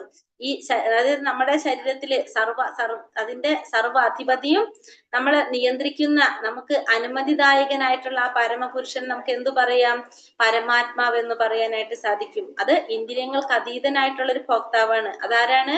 ഭഗവാൻ. അപ്പൊ നമ്മൾ ചെയ്യുന്ന ഓരോ കാര്യങ്ങൾക്കും മേൽനോട്ടം വഹിക്കാനും നമ്മുടെ ശരീരത്തിന്റെ സർവ അധിപതിയായിട്ടുള്ളതും അനുമതിദായകനുമായിട്ടുള്ള ആ പരമാത്മാവ് എവിടെയുണ്ട്? നമ്മുടെ ഉള്ളിലുണ്ട്. അതാണ് ഇന്ദ്രിയങ്ങൾക്ക് അതീതനായിട്ടുള്ളൊരു ഭോക്താവ് എന്ന് പറയുന്നത്. ആരെയാണ് പറയുന്നത്? പരമാത്മാവിനെയാണ് ആ പറയുന്നത്. യാ ഏവം വേത്തി പുരുഷം പ്രകൃതിം ച ഗുണൈ സഹ സർവഥാ വർത്തമാനോപി നസാ ഭൂയോപി ജായതേ. ഭൗതിക പ്രകൃതിയെയും ജീവസത്തയെയും പ്രകൃതിയിലെ ത്രിഗുണങ്ങളുടെ അന്യോന്യ ബന്ധത്തെയും വിശദമായി അറിഞ്ഞവർക്ക് നിശ്ചയമായും മോക്ഷം ലഭിക്കും. ഇപ്പോഴത്തെ അവസ്ഥ എന്തായാലും ഈ ലോകത്തിൽ അവർ വീണ്ടും ജനിക്കില്ല. എന്താ പറയണത്? ഭൗതിക പ്രകൃതിയെ കുറിച്ച്, ജീവാത്മാവിനെ കുറിച്ച്, പ്രകൃതിയുടെ ത്രിഗുണങ്ങളുടെ ബന്ധത്തെ കുറിച്ച് വിശദമായി അറിഞ്ഞവർക്ക് നിശ്ചയമായും മോക്ഷം ലഭിക്കും. അപ്പൊ ഭൗതിക പ്രകൃതിയെ കുറിച്ച്, ജീവാത്മാവിനെ കുറിച്ച്, പ്രകൃതിയുടെ ത്രിഗുണങ്ങളെ കുറിച്ച്, അത് തമ്മിലുള്ള അന്യോന്യ ബന്ധത്തെ കുറിച്ച് മനസ്സിലാക്കിയവർക്ക് എന്ത് സാധിക്കും? അവർക്ക് നിശ്ചയമായിട്ടും മോക്ഷം ലഭിക്കും. ഇപ്പോഴത്തെ അവസ്ഥ എന്തായിരുന്നാലും ശരി, അവർക്ക് ഈ ലോകത്തിൽ വീണ്ടും ജനിക്കേണ്ടി വരില്ല. എങ്ങനെയുള്ളവർക്കാണ്? ആ ഒരു ജ്ഞാനം നേടിയവർക്ക്, ഭൗതിക പ്രകൃതിയെയും ജീവാത്മാവിനെയും ഭൗതിക പ്രകൃതിയുടെ ത്രിഗുണങ്ങളെയും അവ തമ്മിലുള്ള ബന്ധത്തെ കുറിച്ചും വിശദമായി അറിഞ്ഞവർക്ക് ഇപ്പോഴത്തെ അവസ്ഥ എന്തായിരുന്നാലും ശരി, അവർക്ക് എന്ത് ലഭിക്കും? മോക്ഷം ലഭിക്കും. അവർക്ക് വീണ്ടും ജന്മമെടുക്കേണ്ടതായിട്ട് വരുന്നില്ല എന്നിവിടെ ഭഗവാൻ പറയാണ്. ധ്യാനേനാത്മനി പശ്യന്തി കേചിദാത്മാനമാത്മന അന്യേ സാഖ്യേന യോഗേന കർമ്മയോഗേന ചാപരേ. ചിലർ ധ്യാനം കൊണ്ട് പരമാത്മാവിനെ തങ്ങളിൽ തന്നെ കാണുന്നു. മറ്റു ചിലർ തത്വശാസ്ത്രപരമായ ചർച്ചകളിലൂടെയും ചിലർ നിഷ്കാമ കർമ്മയോഗം കൊണ്ടും പരമാത്മാവിനെ കണ്ടെത്തുന്നു. അപ്പൊ ചിലരെങ്ങനെയാണ്? ധ്യാനം കൊണ്ട് പരമാത്മാവിനെ തങ്ങളിൽ തന്നെ കാണും. ചിലരോ തത്വശാസ്ത്രപരമായ ചർച്ചകളിലൂടെയും ചിലർ നിഷ്കാമ കർമ്മയോഗം കൊണ്ടും പരമാത്മാവിനെ കണ്ടെത്തുന്നു. അപ്പൊ ചിലര് ധ്യാനം കൊണ്ട് പരമാത്മാവിനെ തങ്ങളിൽ തന്നെ കാണും. മറ്റു ചിലരോ തത്വശാസ്ത്രപരമായിട്ടുള്ള ചർച്ചകളിലൂടെ, ചിലര് നിഷ്കാമ കർമ്മയോഗം കൊണ്ടും പരമാത്മാവിനെ കണ്ടെത്തുന്നു. അപ്പൊ ചിലര് ധ്യാനത്തിലൂടെ പരമാത്മാവിനെ ധ്യാനത്തിലൂടെ സാക്ഷാത്കരിക്കാനായിട്ട് ശ്രമിക്കും. ചിലരോ തത്വശാസ്ത്രപരമായിട്ടുള്ള ചർച്ചകളിലൂടെ, ഊഹാപോഹങ്ങളിലൂടെ ഒക്കെ ചെയ്യാനായിട്ട് ശ്രമിക്കും. മറ്റു ചിലര് നിഷ്കാമ കർമ്മം ചെയ്തുകൊണ്ട് കർമ്മത്തിന്റെ ഫലം ആഗ്രഹിക്കാതെ, അല്ലെ, നിഷ്കാമ കർമ്മം ചെയ്തുകൊണ്ട് പരമാത്മാവിനെ കണ്ടെത്താനായിട്ട് ശ്രമിക്കും. അങ്ങനെ പലതരത്തില് ഭഗവാൻ എന്ത് ചെയ്യാൻ സാധിക്കാണ്? പരമാത്മാവിനെ സാക്ഷാത്കരിക്കാനായിട്ട് ശ്രമിക്കും. അന്യേ തേവാമജാനന്ദ ശ്രുത്യാനേഭ്യ ഉപാസത്തെ തേപി ചാതീതരം ദേവ്യ മൃത്യും ശ്രുതിപരായണഃ. പിന്നെയും ചിലരുണ്ട്, എന്താണ്? വേണ്ടത്ര ആധ്യാത്മിക ജ്ഞാനം ഇല്ലെങ്കിലും മറ്റുള്ളവരിൽ നിന്ന് ഭഗവത് ചരിതം കേട്ടറിഞ്ഞ് ആരാധിക്കാൻ തുടങ്ങിയവർ പ്രാമാണികരിൽ നിന്ന് കേൾക്കുന്നതിൽ ഔത്സുക്യമുള്ളത് കൊണ്ട് അവരും ജനന മരണങ്ങൾക്ക് അപ്പുറം കടക്കുന്നു. അപ്പൊ പിന്നെ വേറൊരു കൂട്ടർ എങ്ങനെയുള്ളവരാണ്? ആധ്യാത്മിക ജ്ഞാനം അവർക്കില്ല വേണ്ടത്ര, പക്ഷെ എന്നാലും അവരെന്താണ്? ഭഗവാനെ കുറിച്ച്, ഭഗവാന്റെ ചരിതങ്ങള് മറ്റുള്ളവരിൽ നിന്ന് കേട്ടറിഞ്ഞ് ആരാധിക്കാൻ തുടങ്ങിയവര് പ്രാമാണികരിൽ നിന്ന് കേൾക്കുന്നതിൽ ഔത്സുക്യമുള്ളത് കൊണ്ട് അവരും ജനന മരണങ്ങൾക്ക് അപ്പുറം കടക്കുന്നു. അപ്പൊ എങ്ങനെയുള്ളവരിലാണ് അത് കേൾക്കേണ്ടത്? പ്രാമാണികരിൽ നിന്ന്, അല്ലെങ്കിൽ ശുദ്ധ ഭക്തന്മാരിൽ നിന്ന്, മഹാത്മാക്കളിൽ നിന്നാണ് കേൾക്കേണ്ടത്. അപ്പൊ അങ്ങനെ പ്രാമാണികരിൽ നിന്ന്, അല്ലെങ്കിൽ ശുദ്ധ ഭക്തന്മാരിൽ നിന്ന്, അല്ലെങ്കിൽ മഹാത്മാക്കളിൽ നിന്ന് നമ്മൾ കേട്ട് കഴിഞ്ഞാൽ എന്താണ്? നമ്മള് ആധ്യാത്മിക ജ്ഞാനം ഇല്ലെങ്കിലും നമ്മളത് കേട്ടുകൊണ്ട് ഭഗവാൻ ആരാധിക്കാൻ തുടങ്ങും. അങ്ങനെയുള്ളവർക്കും എന്ത് സാധിക്കും? ജനന മരണങ്ങൾക്ക് അപ്പുറത്ത് കടക്കാനായിട്ട് സാധിക്കും. അതായത് ആധ്യാത്മിക ലോകം പ്രാപിക്കാനായിട്ട് സാധിക്കും. എങ്ങനെ? ആധ്യാത്മിക ജ്ഞാനം അവർക്കില്ല, പക്ഷെ ഭഗവാനെ കുറിച്ചുള്ള ചരിതം കേൾക്കൊണ്ടിരിക്കുകയാണ്. അത് ഭാഗവതം ശ്രവണം ചെയ്തുകൊണ്ടിരിക്കുകയാണ് അവര്. ആരിൽ നിന്നാണ് ശ്രവിക്കുന്നത്? പ്രാമാണികന്മാരിൽ നിന്നാണ് ശ്രവിക്കുന്നത്. അങ്ങനെയുള്ളവർക്കും എന്ത് ചെയ്യാൻ സാധിക്കാണ്? ജനന മരണ ചക്രത്തിനപ്പുറത്ത് കടക്കാനായിട്ട് അവർക്ക് സാധിക്കും. യാവ സംജായതേ കിഞ്ചിസ്തത്വം സ്ഥാവര ജംഗമം ക്ഷേത്രജ്ഞ സംയോഗ തദ്വിധി ഭരതർഷഭ. ഹേ ഭരതശ്രേഷ്ഠ, ഇവിടെ കാണുന്ന ചരാചരങ്ങളെല്ലാം ക്ഷേത്രങ്ങളുടെയും ക്ഷേത്രജ്ഞന്മാരുടെയും സംയോഗത്തിൽ നിന്നുള്ള ഉളവായതാണ്. അപ്പൊ ഇവിടെ കാണുന്ന ചരാചരങ്ങളെല്ലാം തന്നെ, സർവ്വചരാചരങ്ങൾ എങ്ങനെയാണ്? ചലിക്കുന്നതും ചലിക്കുന്നതുമായ എല്ലാതും ക്ഷേത്രങ്ങളുടെയും ക്ഷേത്രജ്ഞന്മാരുടെയും സംയോഗത്തിൽ നിന്നുള്ളതായതാണ്. അപ്പൊ ഇവിടെ കാണുന്നതെല്ലാം എങ്ങനെയുള്ളതാണ്? ഈ ഭൗതിക പ്രകൃതിയിലുള്ളതെല്ലാം തന്നെ ക്ഷേത്രങ്ങളുടെയും ക്ഷേത്രജ്ഞന്മാരുടെയും സംയോഗത്തിൽ നിന്നുള്ളതായതാണെന്ന് അർജുനനോട് ഭഗവാൻ പറഞ്ഞു കൊടുക്കണം. അപ്പൊ സർവ്വചരാചരങ്ങളും ക്ഷേത്രങ്ങളുടെയും ക്ഷേത്രജ്ഞന്മാരുടെയും സംയോഗത്തിൽ നിന്നുള്ളതായതാണെന്ന് ഭഗവാൻ ഇവിടെ അർജുനന് പറഞ്ഞു കൊടുക്കാണ്. സമം സർവേഷു ഭൂതേഷു തിഷ്ഠന്തം പരമേശ്വരം വിനശ്യസ്യ വിനശ്യന്ത്യം യാ പശ്യതി സ പശ്യതി. സർവശരീരങ്ങളിൽ വ്യക്തിഗത ജീവാത്മാവിനോടൊപ്പം പരമാത്മാവിനെ കാണുകയും നശ്വരമായ ശരീരം നശിക്കുമ്പോൾ ജീവാത്മാവും പരമാത്മാവും നശിക്കുന്നില്ലെന്ന് മനസ്സിലാക്കുകയും ചെയ്യുന്നവനാണ് യഥാർത്ഥ കാഴ്ചയുള്ളവൻ. എന്താ പറയണത്? സ്വശരീരങ്ങളിലും വ്യക്തിഗത ജീവാത്മാവിനോടൊപ്പം പരമാത്മാവിനെ കാണുകയും ശരീരം നശിക്കുമ്പോൾ ജീവാത്മാവും പരമാത്മാവും നശിക്കില്ലെന്ന് മനസ്സിലാക്കുകയും ചെയ്യുന്നവനാണ് യഥാർത്ഥ കാഴ്ചയുള്ള. അപ്പൊ യഥാർത്ഥ കാഴ്ച എന്ന് പറയുന്നത് എന്താണ്? സ്വന്തം ശരീരത്തില് ആരുണ്ട്? വ്യക്തിഗത ജീവാത്മാവുണ്ട്, പിന്നെ ആരുണ്ട്? പരമാത്മാവുണ്ട്. ഇത് രണ്ടുമുണ്ടെന്ന് മനസ്സിലാക്കും. അതുപോലെ തന്നെ നശ്വരമായ ശരീരം നശിക്കുമ്പോൾ, നമ്മുടെ ശരീരം നശിക്കുമ്പോൾ ഈ ജീവാത്മാവിനും പരമാത്മാവിനും നാശം സംഭവിക്കുന്നില്ല എന്ന് മനസ്സിലാക്കുകയും ചെയ്യുന്നവനാണ് ആര്? യഥാർത്ഥത്തിൽ കാഴ്ചയുള്ളവൻ, അല്ലെങ്കിൽ യഥാർത്ഥ ജ്ഞാനം നേടിയ വ്യക്തി എന്ന് പറയുന്നത്. അത് ശരീരം നശിക്കുമ്പോൾ ആർക്കും നാശം സംഭവിക്കുന്നില്ല? ജീവാത്മാവിനും പരമാത്മാവിനും നാശം സംഭവിക്കുന്നില്ല. ആ പഞ്ചഭൂതങ്ങൾ കൊണ്ട് നിർമ്മിച്ച ശരീരം മാത്രമേ നശിക്കുന്നുള്ളൂ എന്ന് മനസ്സിലാക്കുന്നവനാണ് യഥാർത്ഥ കാഴ്ചയുള്ളവൻ, അല്ലെങ്കിൽ യഥാർത്ഥ ജ്ഞാനം നേടിയവൻ എന്ന് പറയാനായിട്ട് സാധിക്കും.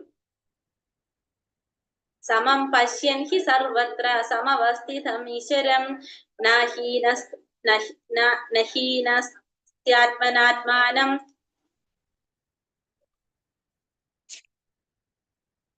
നഹീനസ്ത്യാത്മനാത്മാനം തതോ യാതി പരാം ഗതി. എവിടെയും ഏതൊരു ജീവിയിലും ഒരേ വിധം കുടികൊള്ളുന്ന പരമാത്മാവിനെ ദർശിച്ചാൽ ആ മനുഷ്യൻ മനസ്സുകൊണ്ട് സ്വയം അധപതിക്കുന്നില്ല. അങ്ങനെ ഇന്ദ്രിയാതീതമായ ലക്ഷ്യത്തോടെ അയാൾ അടുക്കുന്നു. അപ്പൊ എവിടെയും ഏതൊരു ജീവിയിലും ഒരേ വിധം കുടികൊള്ളുന്ന പരമാത്മാവിനെ ദർശിച്ചാല്, അപ്പൊ എവിടെയും എന്താണ്? ഏതൊരു ജീവിയിലും ഒരേ വിധം കുടികൊള്ളുന്ന പരമാത്മാവിനെ ദർശിക്കാൻ സാധിച്ചാൽ, അപ്പൊ എപ്പോഴും നമ്മുടെ ഉള്ളിലിരിക്കുന്ന പരമാത്മാവിനെ ദർശിക്കാൻ സാധിച്ചാൽ ആ മനുഷ്യൻ മനസ്സുകൊണ്ട് സ്വയം അധപതിക്കില്ല. അങ്ങനെ ഇന്ദ്രിയാതീതമായ ലക്ഷ്യത്തോടെ അയാൾ എടുക്കുന്നു. അപ്പൊ നമ്മുടെ എല്ലാവരുടെയും ഉള്ളിലും പരമാത്മ രൂപത്തിൽ ഭഗവാൻ ഉണ്ടെന്നുള്ളത് നമ്മൾ മനസ്സിലാക്കിയാൽ, നമുക്ക് അത് മനസ്സിലാക്കി കഴിഞ്ഞാൽ പിന്നെ നമുക്ക് ഒരിക്കലും എന്ത് സംഭവിക്കുന്നില്ല?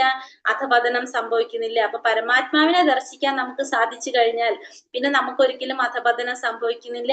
ആ ഇന്ദ്രിയാതീതമായ ലക്ഷ്യത്തോട് അടുക്കാനായിട്ട് സാധിക്കും. അപ്പൊ എല്ലാവരിലും ആരുണ്ട്? പരമാത്മാ രൂപത്തിൽ ഭഗവാൻ ഉണ്ട്. ഒരേ വിധം കുടികൊള്ളുന്ന ആ പരമാത്മാവിനെ നമുക്ക് ദർശിക്കാൻ സാധിച്ചാൽ, അല്ലെങ്കിൽ പിന്നെ നമുക്ക് ഒരിക്കലും അധപതനം സംഭവിക്കുന്നില്ല. നമ്മള് ഇന്ദ്രിയങ്ങൾക്ക് അതീതമായ ലക്ഷ്യത്തോട് അടുക്കാനും നമുക്ക് സാധിക്കും. എങ്ങനെയാണെങ്കിൽ നമുക്ക് മനസ്സിലാക്കണം, നമ്മുടെ ഉള്ളിൽ ആരുണ്ട്? പരമാത്മാ രൂപത്തില് ഭഗവാൻ ഉണ്ട്. ആ ഭഗവാനെ ദർശിക്കാൻ നമുക്ക് സാധിച്ചു കഴിഞ്ഞാൽ പിന്നെ ഒരിക്കലും നമുക്ക് അധപതനം സംഭവിക്കുന്നില്ല. നമുക്ക് ഇന്ദ്രിയാതീതമായ ലക്ഷ്യത്തോട് നമുക്ക് അടുക്കാനായിട്ട് നമുക്ക് സാധിക്കും. പ്രകൃതൈവാച കർമാണി ക്രിയമാണാനി സർവശഃ യാ പശ്യതി തദാത്മാനം അകർത്താരം സ പശ്യതി. ഭൗതിക പ്രകൃതി സൃഷ്ടമായ ശരീരമാണ് എല്ലാ പ്രവർത്തനങ്ങളും ചെയ്യുന്നതെന്നും ആത്മാവ് ഒന്നും ചെയ്യുന്നില്ലെന്നും അറിയുന്നവൻ എത്ര യഥാർത്ഥത്തിൽ ദർശിക്കുന്നവൻ. അപ്പൊ പ്രകൃതി സഹജമായിട്ടുള്ള ശരീരമാണ് എല്ലാ പ്രവർത്തനങ്ങളും ചെയ്യുന്നത്, ആത്മാവ് ഒന്നും ചെയ്യുന്നില്ല എന്നറിയുന്നവനാണ് ആര്? യഥാർത്ഥത്തിൽ ദർശിക്കുന്നവൻ. അപ്പൊ യഥാർത്ഥത്തില് ദർശിക്കുന്നവൻ. അപ്പൊ യഥാർത്ഥത്തിലുള്ള ജ്ഞാനി എന്ന് പറയുന്നത് ആരാണ്? പ്രകൃതി സഹജമായിട്ടുള്ള ശരീരമാണ് എല്ലാ പ്രവർത്തനങ്ങളും ചെയ്യുന്നത്, ആത്മാവ് ഒന്നും ചെയ്യുന്നില്ല. നമ്മള് 3-ാമത്തെ അധ്യായത്തിൽ പറഞ്ഞു അല്ലെ, പ്രകൃതി ക്രിയമാണാനി ഗുണൈ കർമാണി സർവശഃ അഹങ്കാര വിമൂഢാത്മാ കർത്താഹമിതി മന്യത. അപ്പൊ ജീവാത്മാവ് വിചാരിക്കാണ് താനാണ് കർമ്മങ്ങൾ ചെയ്യുന്നത്, പക്ഷെ കർമ്മം ചെയ്യുന്നത് ആരാണ്? ഭൗതിക പ്രകൃതിയുടെ ത്രിഗുണങ്ങളാണെന്ന്. ആ ഭൗതിക പ്രകൃതി സൃഷ്ടമായിട്ടുള്ള ശരീരമാണ് എന്ത് ചെയ്യുന്നത്? എല്ലാ പ്രവർത്തനങ്ങളും ചെയ്യുന്നത്. പക്ഷെ ആത്മാവ് ഒന്നും ചെയ്യുന്നില്ല എന്ന് യഥാർത്ഥത്തിൽ മനസ്സിലാക്കുന്നവനാണ് ആര്? യഥാർത്ഥത്തില് ദർശിക്കുന്നവൻ എന്ന് പറയുന്നത്. അപ്പൊ ജീവാത്മാവ് ഒന്നും ചെയ്യുന്നില്ല, ശരീരമാണ് ഇതെല്ലാം പ്രവർത്തിക്കുന്നത്. ത്രിഗുണങ്ങളുടെ അടിസ്ഥാനത്തിൽ, ത്രിഗുണങ്ങളുടെ സ്വാധീനം കൊണ്ട് അതനുസരിച്ച് പ്രവർത്തിക്കുന്നത് ശരീരമാണെന്ന് മനസ്സിലാക്കുന്നവനാണ് ആര്? യഥാർത്ഥത്തിൽ ദർശിക്കുന്നവനെന്ന് പറയാം. യഥാ ഭൂതപൃഥക് ഭാവം ഏകസ്ഥാമനു പശ്യതി തഥാ ഏവാച വിസ്താരം ബ്രഹ്മ സമ്പദ്യതേ തഥാ. വിവേകശാലിയായ ഒരു മനുഷ്യൻ ഭൗതിക ശരീരങ്ങളുടെ അടിസ്ഥാനത്തിൽ വിവിധ വ്യക്തിഭാവങ്ങളെ കാണുന്നത് നിർത്തുകയും ജീവജാലങ്ങളുടെ ആവിർഭാവങ്ങൾ എങ്ങനെയെന്ന് കാണുകയും ചെയ്യുമ്പോൾ അയാൾ ബ്രഹ്മധാരണയിലെത്തുന്നു. അപ്പൊ എപ്പോഴാണ് വിവേകശാലിയായിട്ടുള്ള ഒരു മനുഷ്യൻ ഭൗതിക ശരീരങ്ങളുടെ അടിസ്ഥാനത്തില് വിവിധ ഭക്തിഭാവങ്ങളെ കാണുന്നത് നിർത്തും? വിവേകശാലിയായിട്ടുള്ള ഒരു മനുഷ്യൻ എന്താ ചെയ്യുന്നത്? ഭൗതിക ശരീരത്തിന്റെ അടിസ്ഥാനത്തില് വ്യക്തികളെ കാണുന്നത്, വ്യക്തിഭാവങ്ങളെ കാണുന്നത് നിർത്തുകയും ജീവജാലങ്ങളുടെ ആവിർഭാവങ്ങൾ എങ്ങനെയെന്ന് കാണുകയും ചെയ്യുമ്പോൾ ആ വ്യക്തി എവിടെ എത്തും? ബ്രഹ്മധാരണയിലെത്തും. അപ്പോ എപ്പോഴാണോ ഒരു വ്യക്തിക്ക് മനസ്സിലാകുന്നത് എന്താണ്, ആ ശരീരബോധത്തിൽ നിന്ന് മാറി ചിന്തിക്കാൻ തുടങ്ങുന്നത്, അപ്പോഴാണ് ആ വ്യക്തി എങ്ങനെ ചിന്തിക്കുന്നത്? അതിൽ നിന്ന് മാറി മറ്റുള്ളവയെ മറ്റുള്ള ജീവജാലങ്ങളെ കാണാൻ ശ്രമിക്കുന്നത്. അങ്ങനെ കാണുമ്പോഴാണ് ആ വ്യക്തി എവിടേക്ക് എത്തുന്നത്? ബ്രഹ്മപദത്തിൽ, ബ്രഹ്മധാരണയിൽ എത്താനായിട്ട് സാധിക്കുന്നത്. അപ്പൊ അവന്റെ ബ്രഹ്മത്തിലേക്ക് നടക്കുന്നത്, അതായത് ഭൗതികത്തിൽ നിന്ന് മാറാനായിട്ട് സാധിക്കും. അതായത് വിവേകശാലിയായിട്ടുള്ള ഒരു മനുഷ്യന് ഭൗതിക ശരീരത്തിന്റെ അടിസ്ഥാനത്തില് വിവിധ വ്യക്തിഭാവങ്ങളെ കാണുന്നത് നിർത്താണ് ചെയ്യുന്നത്. അപ്പൊ അങ്ങനെ ചെയ്യുമ്പോൾ ജീവജാലങ്ങളുടെ ആവിർഭാവങ്ങൾ എങ്ങനെയെന്ന് കാണുമ്പോ ഓരോ ജീവജാലങ്ങളുടെയും ആവിർഭാവം എങ്ങനെയാണെന്ന് മനസ്സിലാക്കി ചെയ്യുമ്പോൾ അയാൾക്ക് എന്താണ്? ബ്രഹ്മധാരണയിലെത്തും. കാരണം നമുക്കറിയാം, നമുക്ക് ജീവാത്മാക്കൾക്ക് എങ്ങനെയാണ് ശരീരം കിട്ടുന്നത്? നമ്മൾ ചെയ്യുന്ന കർമ്മത്തിന്റെ അടിസ്ഥാനത്തിലാണ്. നമ്മൾ ഈ ശരീരബോധത്തിൽ നിൽക്കുമ്പോഴാണ് നമുക്ക് ഇതൊന്നും മനസ്സിലാക്കാത്തത്. പക്ഷെ അതിനപ്പുറത്തെത്തുമ്പോൾ നമുക്കറിയാം, നമ്മളെ ശരീരത്തിന് എന്താണ്? നിലനിൽപ്പുള്ളതെല്ലാം നശിച്ചു പോകാനാണ്. നമ്മളെ ആത്മാവിന് മാത്രമേ നാശമില്ലാത്തതുള്ളൂ. നമ്മൾ ചെയ്യുന്ന കർമ്മത്തിനനുസരിച്ചാണ് നമുക്ക് അടുത്ത ശരീരം സ്വീകരിക്കേണ്ടി വരുന്നത്. അതനുസരിച്ചാണ് നമ്മളുടെ ഓരോ ജന്മങ്ങളും വന്നുകൊണ്ടിരിക്കുന്നത് എന്ന് മനസ്സിലാക്കുമ്പോൾ ആ വ്യക്തിക്ക് എന്തിനു സാധിക്കും? ബ്രഹ്മധാരണയിൽ എത്താനായിട്ട്, അതായത് ബ്രഹ്മഭൂത അവസ്ഥയിൽ എത്താനായിട്ട് ആ വ്യക്തിക്ക് സാധിക്കുമെന്ന് പറയാം. അനാദിത്വാ നിർഗുണത്വാ പരമാത്മായം അവ്യയ ശരീരസ്ഥോപി കൗന്ദേയ ന കരോതി ന ലിപ്യത്തെ. ശാശ്വതത്വത്തിന്റെ ദർശനം സിദ്ധിച്ചവർക്കറിയാം, അവ്യനായ ആത്മാവ് ഇന്ദ്രിയാതീതനും സനാതനനും പ്രകൃതിയുടെ ഗുണങ്ങൾക്ക് അതീതനുമാണെന്ന്. ഹേ അർജുന, ഈ ശരീരത്തിൽ വാഴുന്നുവെങ്കിലും ആത്മാവ് ഒന്നും ചെയ്യുന്നില്ല, ഒന്നും അതിനെ ബാധിക്കുന്നതുമില്ല. അപ്പൊ എന്താ പറയണത്? ശാശ്വതത്വത്തിന്റെ ദർശനം സിദ്ധിച്ചവർക്കറിയാം, അവ്യനായ ആത്മാവ് ഇന്ദ്രിയത്തിനതീതനും സനാതനനും പ്രകൃതിയുടെ ഗുണങ്ങൾക്ക് അതീതനുമാണെന്ന്. അപ്പോ ശാശ്വതത്തിന്റെ ദർശനം മനസ്സിലാക്കിയവർക്ക് അറിയാനായിട്ട് സാധിക്കുമെന്ത്? ഈ ആത്മാവ് എന്ന് പറയുന്നത് ഇന്ദ്രിയങ്ങൾക്ക് അതീതനാണ്, സനാതനമാനാണ്, അതുപോലെ തന്നെ എന്താണ്? ഭൗതിക പ്രകൃതിയുടെ ത്രിഗുണങ്ങൾക്ക് അതീതനുമാണെന്ത്? ആത്മാവ്. ഈ ശരീരത്തിൽ വാഴുന്നുവെങ്കിലും ആത്മാവൊന്നും ചെയ്യുന്നില്ല, അതവിടെ നടക്കുന്നതൊന്നും ആരെ ബാധിക്കുന്നില്ല? ഈ ആത്മാവിനെ ബാധിക്കുന്നില്ല. എല്ലാം ചെയ്യുന്നത് ആരാണ്? ഭൗതിക പ്രകൃതിയുടെ ത്രിഗുണങ്ങളുടെ സ്വാധീനം കൊണ്ട് ആ ശരീരമാണ് ഇതൊക്കെ ചെയ്യുന്നത്. അത് ആർക്കറിയാം? ആർക്ക് മനസ്സിലാവാണ്? ആ ശരിയായ ജ്ഞാനം നേടിയ ഒരു വ്യക്തിക്ക് മനസ്സിലാകാണ്. അപ്പൊ ആത്മാവൊന്നും ചെയ്യുന്നില്ല, അവിടെ നടക്കുന്ന പ്രവർത്തനങ്ങളൊന്നും ആരെ ബാധിക്കുന്നില്ല? ആത്മാവിനെ ബാധിക്കുന്നില്ല. കാരണം ആത്മാവ് ഇന്ദ്രിയങ്ങൾക്ക് അതീതനാണ്, സനാതനനാണ്, ഭൗതിക പ്രകൃതിയുടെ ത്രിഗുണങ്ങൾക്ക് അതീതവുമാണ് ആര്? ആത്മാവെന്ന് പറയുന്നത്. ആ ശരീരത്തിൽ വാഴുന്നു എന്ന് മാത്രമേ ഉള്ളൂ, പക്ഷെ ആത്മാവൊന്നും ചെയ്യുന്നില്ല, അവിടെ നടക്കുന്ന പ്രവർത്തനങ്ങളൊന്നും ആരെ ബാധിക്കുന്നില്ല? ഈ ആത്മാവിനെ ബാധിക്കുന്നുമില്ല.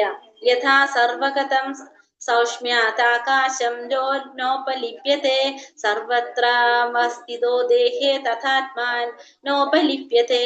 ആകാശം സർവവ്യാപിയാണെങ്കിലും അതിന്റെ സൂക്ഷ്മഭാവം മൂലം മറ്റൊന്നിനോടും കൂടിക്കലരുന്നില്ല. അതുപോലെ ബ്രഹ്മഭാവനയിൽ സ്ഥിതി ചെയ്യുന്ന ആത്മാവും ശരീരത്തിൽ ഇരുന്നാലും അതിനോട് ചേരുന്നില്ല. അപ്പൊ ആകാശം സർവവ്യാപിയാണ്, പക്ഷെ ആകാശം എന്താണ്? മറ്റൊന്നിനോടും കൂടിക്കലരില്ല ആകാശം.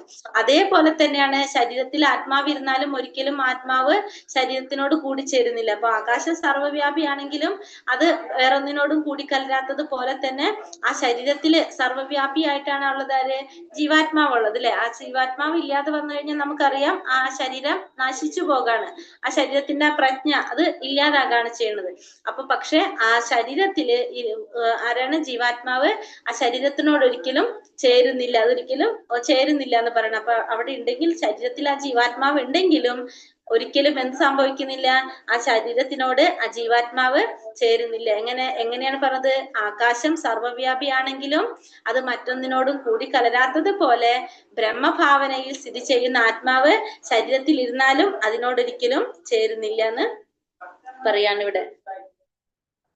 യഥാ പ്രകാശയത്യേക കൃഷ്ണം ലോകാമിമം രവിഃ ക്ഷേത്രം ക്ഷേത്രി തഥാ കൃഷ്ണം പ്രകാശയതി ഭാരത. ഭാരതപുത്ര, സൂര്യൻ വിശ്വത്തിലെങ്ങും വെളിച്ചം പരത്തുന്നത് പോലെ ജീവാത്മാവ് ശരീരത്തിലിരുന്നു കൊണ്ട് അതിനെ അവബോധത്താൽ പ്രകാശമാനമാക്കുന്നു. അപ്പൊ സൂര്യൻ എപ്രകാരമാണോ ഈ വിശ്വത്തിലെങ്ങും പ്രകാശം പരത്തുന്നത്. അതേപോലെ തന്നെ ജീവാത്മാവ് എന്താ ചെയ്യണത്? ആ ശരീരത്തിൽ ഇരുന്നു കൊണ്ട് അതിന്റെ അവബോധത്താൽ പ്രകാശമാനമാക്കി തരാണ് ചെയ്യുന്നത്. അപ്പൊ ജീവാത്മാവ് ആ ശരീരത്തിന് വേണ്ട പ്രകാശം തരുന്നത് ആരാണ്? ജീവാത്മാവാണ്. പക്ഷെ എന്നിരുന്നാൽ പോലും ആ ശരീരവുമായിട്ട് കൂടിച്ചേരുന്നില്ല ആര്? ജീവാത്മാവ്. എങ്ങനെയാണോ സൂര്യൻ വിശ്വത്തിലെങ്ങും വെളിച്ചം പരത്തുന്നത്, അതുപോലെ ജീവാത്മാവ് ആ ശരീരത്തിൽ ഇരുന്നു കൊണ്ട് ആ അവബോധത്താൽ ആ ശരീരത്തെ പ്രകാശമാനമാക്കാണ്. പക്ഷെ എങ്കിൽ പോലും ആ ജീവാത്മാവ് എന്ത് ചെയ്യുന്നില്ല? ആ ശരീരത്തിനോട് കൂടിച്ചേരുന്നില്ല എന്നിവിടെ പറയാണ്. അപ്പോ ശരീരത്തില് ഇരുന്നു കൊണ്ട് അതിനെ അവബോധത്താൽ പ്രകാശമാനമാക്കാണ് ആര്? ജീവാത്മാവ്. ക്ഷേത്രജ്ഞയോരേവം അന്തരം ജ്ഞാന ചക്ഷുഷ ഭൂത പ്രകൃതി മോക്ഷം ചായേ വിതുര്യാന്തി തേ പരം. ശരീരത്തിനും അതിനെ അറിയുന്നവനും തമ്മിലുള്ള വ്യത്യാസം എങ്ങനെയെന്ന് ജ്ഞാനദൃഷ്ടി കൊണ്ട് കാണാനും ഭൗതിക പ്രകൃതിയുടെ ബന്ധങ്ങളിൽ നിന്ന് മുക്തി നേടാനുതകുന്ന പ്രക്രിയ എന്തെന്നറിയാനും കഴിവുള്ളവർ പരമപദം പ്രാപിക്കും. അപ്പോ ഇവിടെ എന്താണ്? ശരീരത്തിനും അതിനെ അറിയുന്നവൻ, അതായത് ക്ഷേത്രജ്ഞൻ, തമ്മിലുള്ള വ്യത്യാസം എങ്ങനെയെന്ന് ജ്ഞാനദൃഷ്ടി കൊണ്ട് കാണാനായിട്ട്.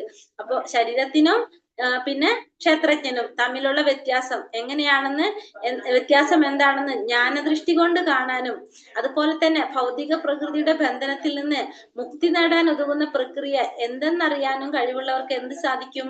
പരമപദം പ്രാപിക്കാനായിട്ട് സാധിക്കും.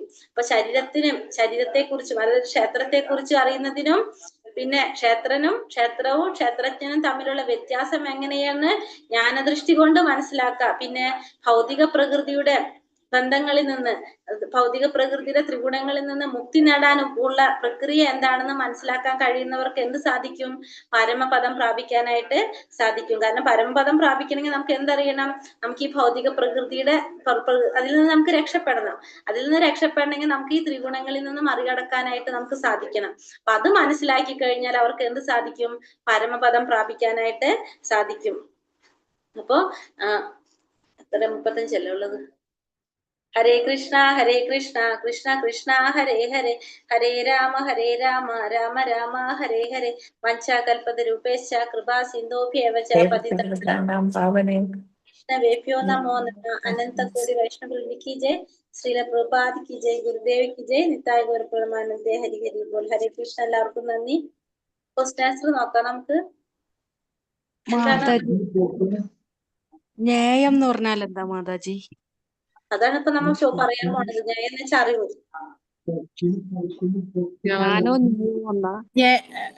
ഹരേ കൃഷ്ണ മാതാജി, ന്യായം എന്തുകൊണ്ടെന്നാ പറഞ്ഞേ? നമുക്കിപ്പോ നോക്കാം. ഓക്കെ. ഹരേ കൃഷ്ണ. ഞാൻ എന്റെ ഫോണൊന്ന് എടുക്കട്ടെ, ക്വസ്റ്റ്യൻ കണ്ടില്ല ഞാൻ. ഒരു മിനിറ്റ്. അർജുനന്റെ ചോദ്യങ്ങൾ എന്തെല്ലാമായിരുന്നു? ആദ്യത്തെ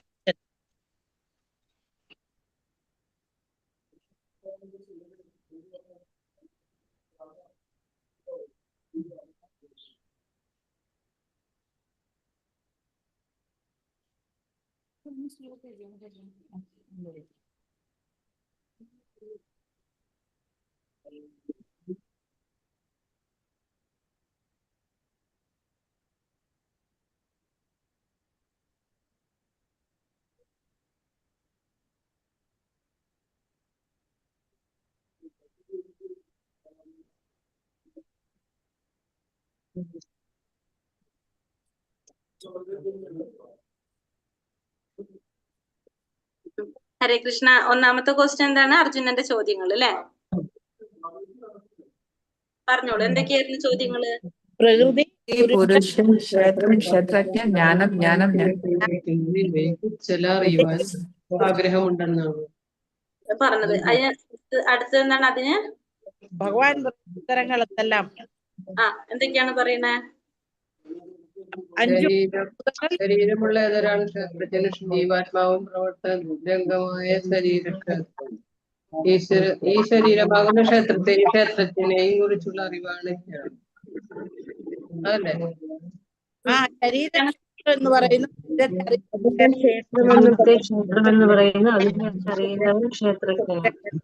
അതല്ലേ ആൻസർ? ക്ഷേത്രം എന്ന് വെച്ചാൽ എന്താണ്? ക്ഷേത്രം ശരീരം അല്ലെ? ശരീരമാണ് ക്ഷേത്രം. ശരീരത്തെ കുറിച്ച് അറിയുന്നവൻ അത് ക്ഷേത്രജ്ഞൻ. ഇനി അടുത്തതോ? ക്ഷേത്രത്തെയും ശരീരമാകുന്ന ക്ഷേത്രത്തെയും ക്ഷേത്രജ്ഞനെയും കുറിച്ചുള്ള അറിവാണ് ജ്ഞാനം. ജ്ഞാനം. അതായത് അപ്പൊ ജ്ഞാനം എന്ന് വെച്ചിട്ടുണ്ടെങ്കിൽ എന്താണ്? ശരീരത്തെ കുറിച്ചും ക്ഷേത്രത്തെ കുറിച്ചും അറിയുന്നതാണ് അറിയുന്നവനാണ് ജ്ഞാനം. അതായത് ക്ഷേത്രത്തിൽ ജീവാത്മാവ് ഉണ്ടാവും, പരമാത്മാവ് ഉണ്ടല്ലോ. അപ്പൊ ശരീരത്തെ കുറിച്ചും ജ്ഞാനത്തിനും ഒരർത്ഥം അല്ല പറയട്ടെ. അപ്പൊ ക്ഷേത്രത്തെ കുറിച്ചും ശരീരത്തെ പിന്നെ ജീവാത്മാവിനെ കുറിച്ചും പരമാത്മാവിനെ കുറിച്ചും അറിയുന്നതാണ് എന്ത്? ജ്ഞാനം എന്ന് പറയുന്നത് അല്ലേ? ജീവാത്മാവ് എന്ന് വെച്ചിട്ട് സോറി ക്ഷേത്രജ്ഞൻ എന്ന് വെച്ചാൽ ക്ഷേത്രം ജീവാത്മാവല്ലേ? ക്ഷേത്രജ്ഞൻ എന്ന് പറഞ്ഞാല് ആരാണ്? ശരീരത്തെ കുറിച്ച് അറിയുന്നവനല്ലേ ക്ഷേത്രജ്ഞൻ? ആണോ? അതൊന്നുകൂടെ ഒന്ന് പറഞ്ഞു. ശരീരത്തെ കുറിച്ച് ക്ഷേത്രജ്ഞൻ ആരാണ്? ശരീരത്തെ കുറിച്ച് എല്ലാവർക്കും ശരീരത്തെ കുറിച്ച് അറിയുന്നവനാണ് ക്ഷേത്രജ്ഞൻ എന്നുള്ളതിന് യാതൊരു സംശയമില്ലല്ലോ. ഈ ശരീരത്തിന്റെ ഉള്ളിൽ ആരൊക്കെയുണ്ട്? പരമാത്മാവ് ജീവാത്മാവ് അപ്പൊ അവർക്ക് രണ്ടുപേർക്കും ശരീരത്തെ കുറിച്ച് അറിയാൻ പറ്റില്ലേ? പറ്റുമോ?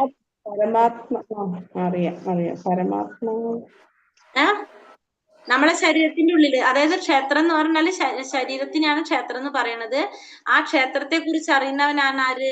ക്ഷേത്രജ്ഞൻ. ആ ക്ഷേത്രജ്ഞൻ എന്ന് പറഞ്ഞാല് ആ ശരീരത്തെ കുറിച്ച് അറിയുന്നത്. അപ്പൊ നമ്മളെ ശരീരത്തിന്റെ ഉള്ളിൽ ആരൊക്കെയുണ്ട്? അപ്പൊ ഈ രണ്ടുപേർക്കും എന്തറിയാം? ഈ ശരീരത്തെ കുറിച്ച് അറിഞ്ഞൂടെ? അറിയാം. അപ്പൊ അവര് രണ്ടുപേരും ആരാണ്? ക്ഷേത്രജ്ഞന്മാരല്ലേ? സംശയം ക്ലിയർ ആയോ? മനസ്സിലായി. ഇല്ല, ക്ലിയർ ആയില്ല മാതാജി, ഒരിക്കൽ കൂടി. പറയൂ. എല്ലാരെയും മ്യൂട്ട് ആക്കിയിട്ട് ചെയ്യുന്നുണ്ട്. ഇനി ആരും മിണ്ടരുത്. അതായത് ശരീരത്തെയാണ് ക്ഷേത്രം എന്ന് പറയുന്നത്. അത് ഓക്കെ ആണല്ലോ? അതെ. ഇനി ആ ശരീരത്തെ കുറിച്ച് അറിയുന്നവനാണ് ക്ഷേത്രജ്ഞൻ. അതും ഓക്കെ ആണല്ലോ? അതെ. അപ്പൊ ശരീരത്തിന്റെ ഉള്ളിൽ ആരൊക്കെയുണ്ട്? നമ്മളുള്ളിൽ നമുക്കൊരു ജീവാത്മാവ് ഉണ്ടെങ്കിലല്ലേ നമുക്ക് ചേതന കിട്ടുന്നുള്ളൂ. അപ്പൊ നമ്മളുള്ളിൽ എന്തുണ്ട്? ആത്മാവുണ്ട്. പിന്നെ അത് കൂടാതെ നമുക്ക് വേറൊരു കാര്യം കൂടി അറിയാം. പരമാത്മാ രൂപത്തിൽ ഭഗവാൻ നമ്മളുള്ളിലുണ്ടെന്നു അല്ലേ? അപ്പൊ നമ്മളുള്ളില് ജീവാത്മാവുണ്ട്, പരമാത്മാവുണ്ട് നമ്മളെ ശരീരത്തിന്റെ ഉള്ളില് ഉണ്ടല്ലോ. അപ്പൊ ഇവർക്ക് രണ്ടുപേർക്കും ആരെ കുറിച്ച് അറിയാം? നമ്മുടെ ശരീരത്തെ കുറിച്ച് അറിയാം ഇല്ലേ? നമ്മളുള്ളിലിരിക്കുന്ന ജീവാത്മാവിനും പരമാത്മാവിനും നമ്മളെ ശരീരത്തെ കുറിച്ച് അറിയാനായിട്ട് സാധിക്കും. അപ്പൊ അതുകൊണ്ട് ഇവര് രണ്ടുപേരും ആരാണ്? ക്ഷേത്രജ്ഞന്മാരാണ്. പക്ഷെ ഒരു വ്യത്യാസം അവിടെ എന്താന്ന് വെച്ചാല്, ജീവാത്മാവിന് ഈ നമ്മുടെ ശരീരത്തെ കുറിച്ച് മാത്രം അറിയാൻ സാധിക്കുള്ളൂ. പരമാത്മാവിന് എല്ലാവരുടെ ശരീരത്തെ കുറിച്ച് അറിയാൻ പറ്റും. കാരണം എല്ലാവരുടെ ശരീരത്തിലും ആരുണ്ട്? പരമാത്മാവുണ്ട്. പക്ഷെ ജീവാത്മാവിന് നമ്മളിൽ ഇരിക്കുന്ന, ഇപ്പൊ എന്റെ ഉള്ളിലെ ജീവാത്മാവിന് എന്റെ ശരീരത്തെ കുറിച്ച് മാത്രമേ അറിയുള്ളൂ. പരമാത്മാവിന് അങ്ങനെയല്ല, എന്റെ മാതാജിയുടെയും എല്ലാവരുടെ അറിയാൻ സാധിക്കും. കാരണം എല്ലാവരുടെ ഉള്ളിൽ ആരുണ്ട്? പരമാത്മാവുണ്ട് അല്ലെ? അപ്പൊ അതുകൊണ്ടാണ് നമ്മുടെ ആഗ്രഹങ്ങൾ തമ്മിൽ മനസ്സിലാകുന്നത്. കാരണം നമ്മുടെ ഉള്ളിൽ ആരുണ്ട്? പരമാത്മാവുണ്ട്. അപ്പൊ എന്റെ ആഗ്രഹം, ഇപ്പൊ നിങ്ങൾക്ക് എന്താണ് ആഗ്രഹം അത് ഞാൻ പറഞ്ഞു തന്ന അതിന്റെ അർത്ഥം അത് എന്നെ കൊണ്ട് പരമാത്മാവ് പറയാണ്, അവർക്ക് അതാണ് ആഗ്രഹം, അത് പറയിപ്പിക്കുകയാണ് ചെയ്യുന്നത്. അപ്പൊ മനസ്സിലായപ്പോ എന്താണുള്ളത്? അപ്പൊ രണ്ട് തരത്തില് പറയുന്നുണ്ട് നമ്മള്. ജീവാത്മാക്കള് ക്ഷേത്രജ്ഞന്മാര് രണ്ടു തരം വരുന്നുണ്ട്. ഒന്ന് ജീവാത്മാവും ഉണ്ടാവും, ഒന്ന് പരമാത്മാവും ഉണ്ടാവും. പിന്നെ നമ്മൾ ഈ പറഞ്ഞ ശരീരം, ഇതിനെ മൂന്നെണ്ണത്തിനെ കുറിച്ചുള്ള ഇതാണ് എന്ത്? അറിവിനെയാണ് നമ്മൾ ജ്ഞാനം എന്ന് പറയുന്നത്. സിമ്പിൾ ആയിട്ട് നമ്മൾ ജ്ഞാനം എന്ന് വെച്ചാൽ എന്താണ്? നമുക്കറിയാം ഭഗവാനെ കുറിച്ചിട്ടുള്ള അറിവ്. അപ്പൊ ഭഗവാനും വരുന്നുണ്ട് അവിടെ, ജീവാത്മാവും വരുന്നുണ്ട്, ശരീരവും വരുന്നുണ്ട്. ഇത് മൂന്നിനെയും കുറിച്ചുള്ള അറിവാണ് എന്ത്? ജ്ഞാനം എന്ന് പറയുന്നത്. പിന്നെ അടുത്തത് ഏതാണ് പറഞ്ഞത്? ശരീരത്തിന്റെ 24 ഘടകങ്ങൾ. അല്ല, അത് മുഴുവനായില്ലല്ലോ. ഇനിയില്ലേ അതില്? ന്യായം ചോദിച്ചില്ലേ നിങ്ങള്? ന്യായം എന്താണ്? ന്യായം എന്ന് വെച്ചത് അറിയേണ്ടതിനെയാണ് നമ്മൾ എന്ത് പറയണത്? ന്യായം എന്ന് പറയണത്. നമുക്ക് എന്തിനെ കുറിച്ചാണ് അറിയേണ്ടത് അതിനെയാണ് നമ്മൾ എന്ത് പറയണത്? ന്യായം എന്ന് പറയുന്നത്. അതായത് ഇൻഡയറക്ട്ലി നമുക്ക് ജ്ഞാനം തന്നെ അല്ലെ? എന്തിനെയാണ് നമുക്ക് അറിയേണ്ടത് എന്തിനെ കുറിച്ചാണ് നമുക്ക് അറിയേണ്ടത്? എന്തിനെ കുറിച്ചാണ് നമുക്ക് അറിയേണ്ടത്? ജീവാത്മാവിനെയും പരമാത്മാവിനെയും ശരീരത്തെ കുറിച്ച് തന്നെയല്ലേ നമുക്ക് അറിയേണ്ടത്. അതിനെയാണ് നമ്മൾ എന്ത് പറയണത്? ന്യായം എന്ന് പറയുന്നത്. ന്യായം എന്ന് പറഞ്ഞാൽ അറിയേണ്ടതിനെ, എന്തിനെ കുറിച്ചാണ് അറിയേണ്ടത്, അതാണ് എന്ത്? ന്യായം എന്ന് പറയുന്നത്. ഇനി ഉണ്ടോ അല്ലത് അതില്? മാതാജി ഒരു നിമിഷം. ഈ ജീവാത്മാവ് പരമാത്മാവ് ശരീരം ഇത് മൂന്നും ചേരുന്നതല്ലേ ജ്ഞാനം എന്ന് പറഞ്ഞേ? ആ മൂന്നിനെ കുറിച്ച് അറിവ്, അറിയുന്നതല്ല. ജ്ഞാനം വെച്ചിട്ടുണ്ടെങ്കിൽ അതെ അറിവ്. ജ്ഞാനം വെച്ചിട്ടുണ്ടെങ്കിൽ അറിവല്ലേ, നമുക്ക് അറിയേണ്ടതല്ലത്. ഈ മൂന്നിനെയും കൂടിയിട്ട് മനസ്സിലാക്കുന്നതാണ് ജ്ഞാനം. എന്തിനെ കുറിച്ച് അറിയണമെന്ന് ആഗ്രഹിക്കുന്നു, അതാണ് ന്യായം അല്ലെ? ന്യായം എന്ന് പറഞ്ഞത്. അപ്പൊ എന്തിനെ കുറിച്ചാണ് നമുക്ക് അറിയേണ്ടത്, അതാണ് എന്ത്? ന്യായം എന്ന് പറയുന്നത്. അതും എന്താണ്? ജ്ഞാനം തന്നെ. അതാണ് ഞാൻ പറയുന്നത് ജ്ഞാനം. അതായത് എന്തിനെ കുറിച്ചാണ് നമുക്ക് അറിയേണ്ടത്? ജീവാത്മാവിനെ കുറിച്ചും പരമാത്മാവിനെ കുറിച്ചും നമ്മുടെ ശരീരത്തെ കുറിച്ചൊക്കെയാണ് നമുക്ക് അറിയേണ്ടത്. അതാണ് എന്ത്? ന്യായം എന്നതുകൊണ്ട് അർത്ഥാക്കുന്നത്. അപ്പൊ ഈ ജ്ഞാനത്തെ വിഷയീഭവിക്കുന്നതെന്ന് പറഞ്ഞത് എന്തുവാ? ജ്ഞാനത്തെ വിഷയീഭവിക്കുന്നെന്ന് വെച്ചാൽ ജ്ഞാനം വിഷയമാക്കുന്നത്, ജ്ഞാനത്തിൽ വിഷയാക്കുന്നെന്ന് വെച്ചാൽ ജ്ഞാനം എന്താരാണ്? ഭഗവാനും ജീവാത്മാവും ശരീരവും അല്ലെ? അതിനെ വിഷയാക്കി കഴിഞ്ഞാൽ അതെന്തായി മാറി? ജ്ഞാനത്തെ വിഷയീഭവിക്കുന്നതാണ് എന്ത്? പോയോ മാതാജി? ഇതില് ജ്ഞാനം എന്ന് പറഞ്ഞാല് ക്ഷേത്രത്തെയും ക്ഷേത്രജ്ഞനെയും കുറിച്ചുള്ള അറിവാണ് ജ്ഞാനം എന്നാണല്ലോ പറയണത്, അതല്ലേ മാതാജി? ക്ഷേത്രത്തെയും ക്ഷേത്രജ്ഞനെയും, അതാണ് ഞാൻ ഒന്നും കൂടി നിങ്ങൾക്ക് കുറച്ചും കൂടി എളുപ്പത്തിൽ പറഞ്ഞത്. ക്ഷേത്രജ്ഞ ജീവാത്മാവും പരമാത്മാവാണ്. തിരിച്ചു പറഞ്ഞതെന്ന് മാത്രമേ ഉള്ളൂ. അങ്ങനെ എഴുതിയാലും മതി. പക്ഷെ ഞാനതൊന്നും കൂടി ക്ലിയർ ആക്കി പറഞ്ഞതാണ്. ക്ഷേത്രജ്ഞൻ എന്ന് പറഞ്ഞാൽ ഇവര് രണ്ടുപേരും വരുന്നുണ്ട്, പിന്നെ ക്ഷേത്രം എന്ന് പറഞ്ഞാൽ ശരീരമാണ്. അതൊന്നും കൂടി തിരിച്ചു പറഞ്ഞെന്ന് മാത്രമേ ഉള്ളൂ കേട്ടോ, എളുപ്പത്തിൽ മനസ്സിലാക്കാൻ വേണ്ടിയിട്ട്. ക്ലിയർ ആയോ ഈ ക്വസ്റ്റ്യൻ? അടുത്തേക്ക് പോകാൻ പറ്റുമോ? ക്ലിയർ ആയി. പോകാം. അടുത്തത് എന്താണ്? ശരീരത്തിന്റെ 24 ഘടകങ്ങൾ. അതറിയാലോ? ഏതൊക്കെയാണ്? പഞ്ചമഹാഭൂതങ്ങൾ, പിന്നെ 5 ഇന്ദ്രിയ വിഷയങ്ങള്, പിന്നെ എന്താണ് 10 പ്രകൃതി പുരുഷനും പറയണ്ടല്ലോ ഇവിടെ. പ്രകൃതി എന്ന് വെച്ചാൽ എന്താണ്? ഭൗതിക ലോകം, ഭൗതിക പ്രകൃതി. പുരുഷനാരാണ്? പുരുഷനാരാണ്? മഹാവിഷ്ണു, ഭഗവാൻ. ഭഗവാനാണ് പുരുഷൻ എന്ന് പറയുന്നത്. പ്രകൃതി ഭൗതിക പ്രകൃതി. മാതാജി 10 ഇന്ദ്രിയങ്ങൾ, 5 ഇന്ദ്രിയ വിഷയം, 5 മഹാഭൂതങ്ങൾ, പിന്നെ ഏതാണ് ആരെന്നുള്ളതൊന്ന് വ്യക്തമാക്കി പറഞ്ഞു. മനസ്സ്, ബുദ്ധി, മിഥ്യാഹങ്കാരം, ഭൗതിക പ്രകൃതിയുടെ ത്രിഗുണങ്ങൾ 4 മനസ്സ്, ബുദ്ധി, മിഥ്യാഹങ്കാരം, പിന്നെ ത്രിഗുണങ്ങൾ. ത്രിഗുണങ്ങൾ ഒന്നായിട്ടാണ് കണക്ക് കൂട്ടുന്നത്. ഗുണങ്ങൾ ഒന്നായിട്ടാണ് പറയാ, അതിന് വേറെ വേറെ പറയില്ല. ത്രിഗുണങ്ങൾ 3 അപ്പൊ എണ്ണം കൂടും. 24 കൂട്ടിലോ ഇപ്പൊ. കിട്ടി എല്ലാവർക്കും അത്?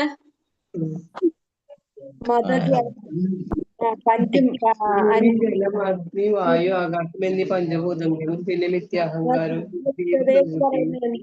അവ്യക്ത നിലയിലുള്ള 3 ഗുണങ്ങളും, കണ്ണ്, മൂക്ക്, നാക്ക്, ത്വക്ക്, ചെവി എന്നീ ജ്ഞാനേന്ദ്രിയങ്ങളും, ശബ്ദം, കാലുകൾ, കൈകൾ, ബുധം, ഉൽപാദനേന്ദ്രിയം എന്ന കർമ്മേന്ദ്രിയങ്ങളും, മനസ്സ് ആന്തരികമാകയാൽ ആന്തരേന്ദ്രിയം എന്നും, ഇന്ദ്രിയ വിഷയങ്ങൾ ഗന്ധം, രസം, രൂപം, സ്പർശം, ശബ്ദം, ഈ 24 ഘടകങ്ങളുടെ സമൂഹത്തെയാണ് കർമ്മക്ഷേത്രം എന്ന് പറയുന്നത്. ബീനാമാതാജി എന്താ പറഞ്ഞത്? ഈ അവ്യക്തതയെന്ന് നമ്മൾ ഉദ്ദേശിക്കുന്നത് എന്താ? അവ്യക്തത എന്ന് വെച്ചിട്ടുണ്ടെങ്കിൽ ത്രിഗുണങ്ങളല്ലേ, വേറെ പറയുന്നില്ലല്ലോ അവിടെ. അവ്യക്ത നിലയിലുള്ള ഇതല്ലേ പറയണത്? നിലയിലുള്ള 3 ഗുണങ്ങൾ, പ്രകൃതിയുടെ അവ്യക്ത നിലയിലുള്ള 3 ഗുണങ്ങൾ എന്നാ പറയുന്നത്. അപ്പം അതെ ത്രിഗുണങ്ങള്. ത്രിഗുണങ്ങളെ ആയി അവ്യക്ത. ഓക്കെ പറയുന്നേട്ടാ. അതാണ് ഞാൻ അത് പറയാണ്ട് നിങ്ങൾക്ക് ഇത് പറഞ്ഞത്. ഇതാവുമ്പോ നമുക്ക് മനസ്സിലാവുമല്ലോ. അതെ അതെ അതെ. അത്. പിന്നെ അടുത്തത് ഭൗതിക പ്രകൃതിയുടെ ത്രിഗുണങ്ങളുടെ യജമാനൻ ആരാണ്? ഭഗവാൻ. ഭഗവാൻ. ജീവാത്മാവ് ശരീരത്തെ അവബോധത്താൽ പ്രകാശമാനമാക്കുന്നത് എന്തിനോട് ഉപമിച്ചിരിക്കുന്നു? സൂര്യൻ വിശ്വത്തിലെങ്ങും വെളിച്ചം പരത്തുന്ന പോലെ. വെളിച്ചം വരുത്തുന്നത് പോലെ. അപ്പോ കഴിഞ്ഞില്ലേ ക്വസ്റ്റ്യൻസ്? എന്തെങ്കിലും സംശയം? അഞ്ചാമത്തെ ഒന്നും കൂടി പറയോ? അഞ്ചാമത്തെ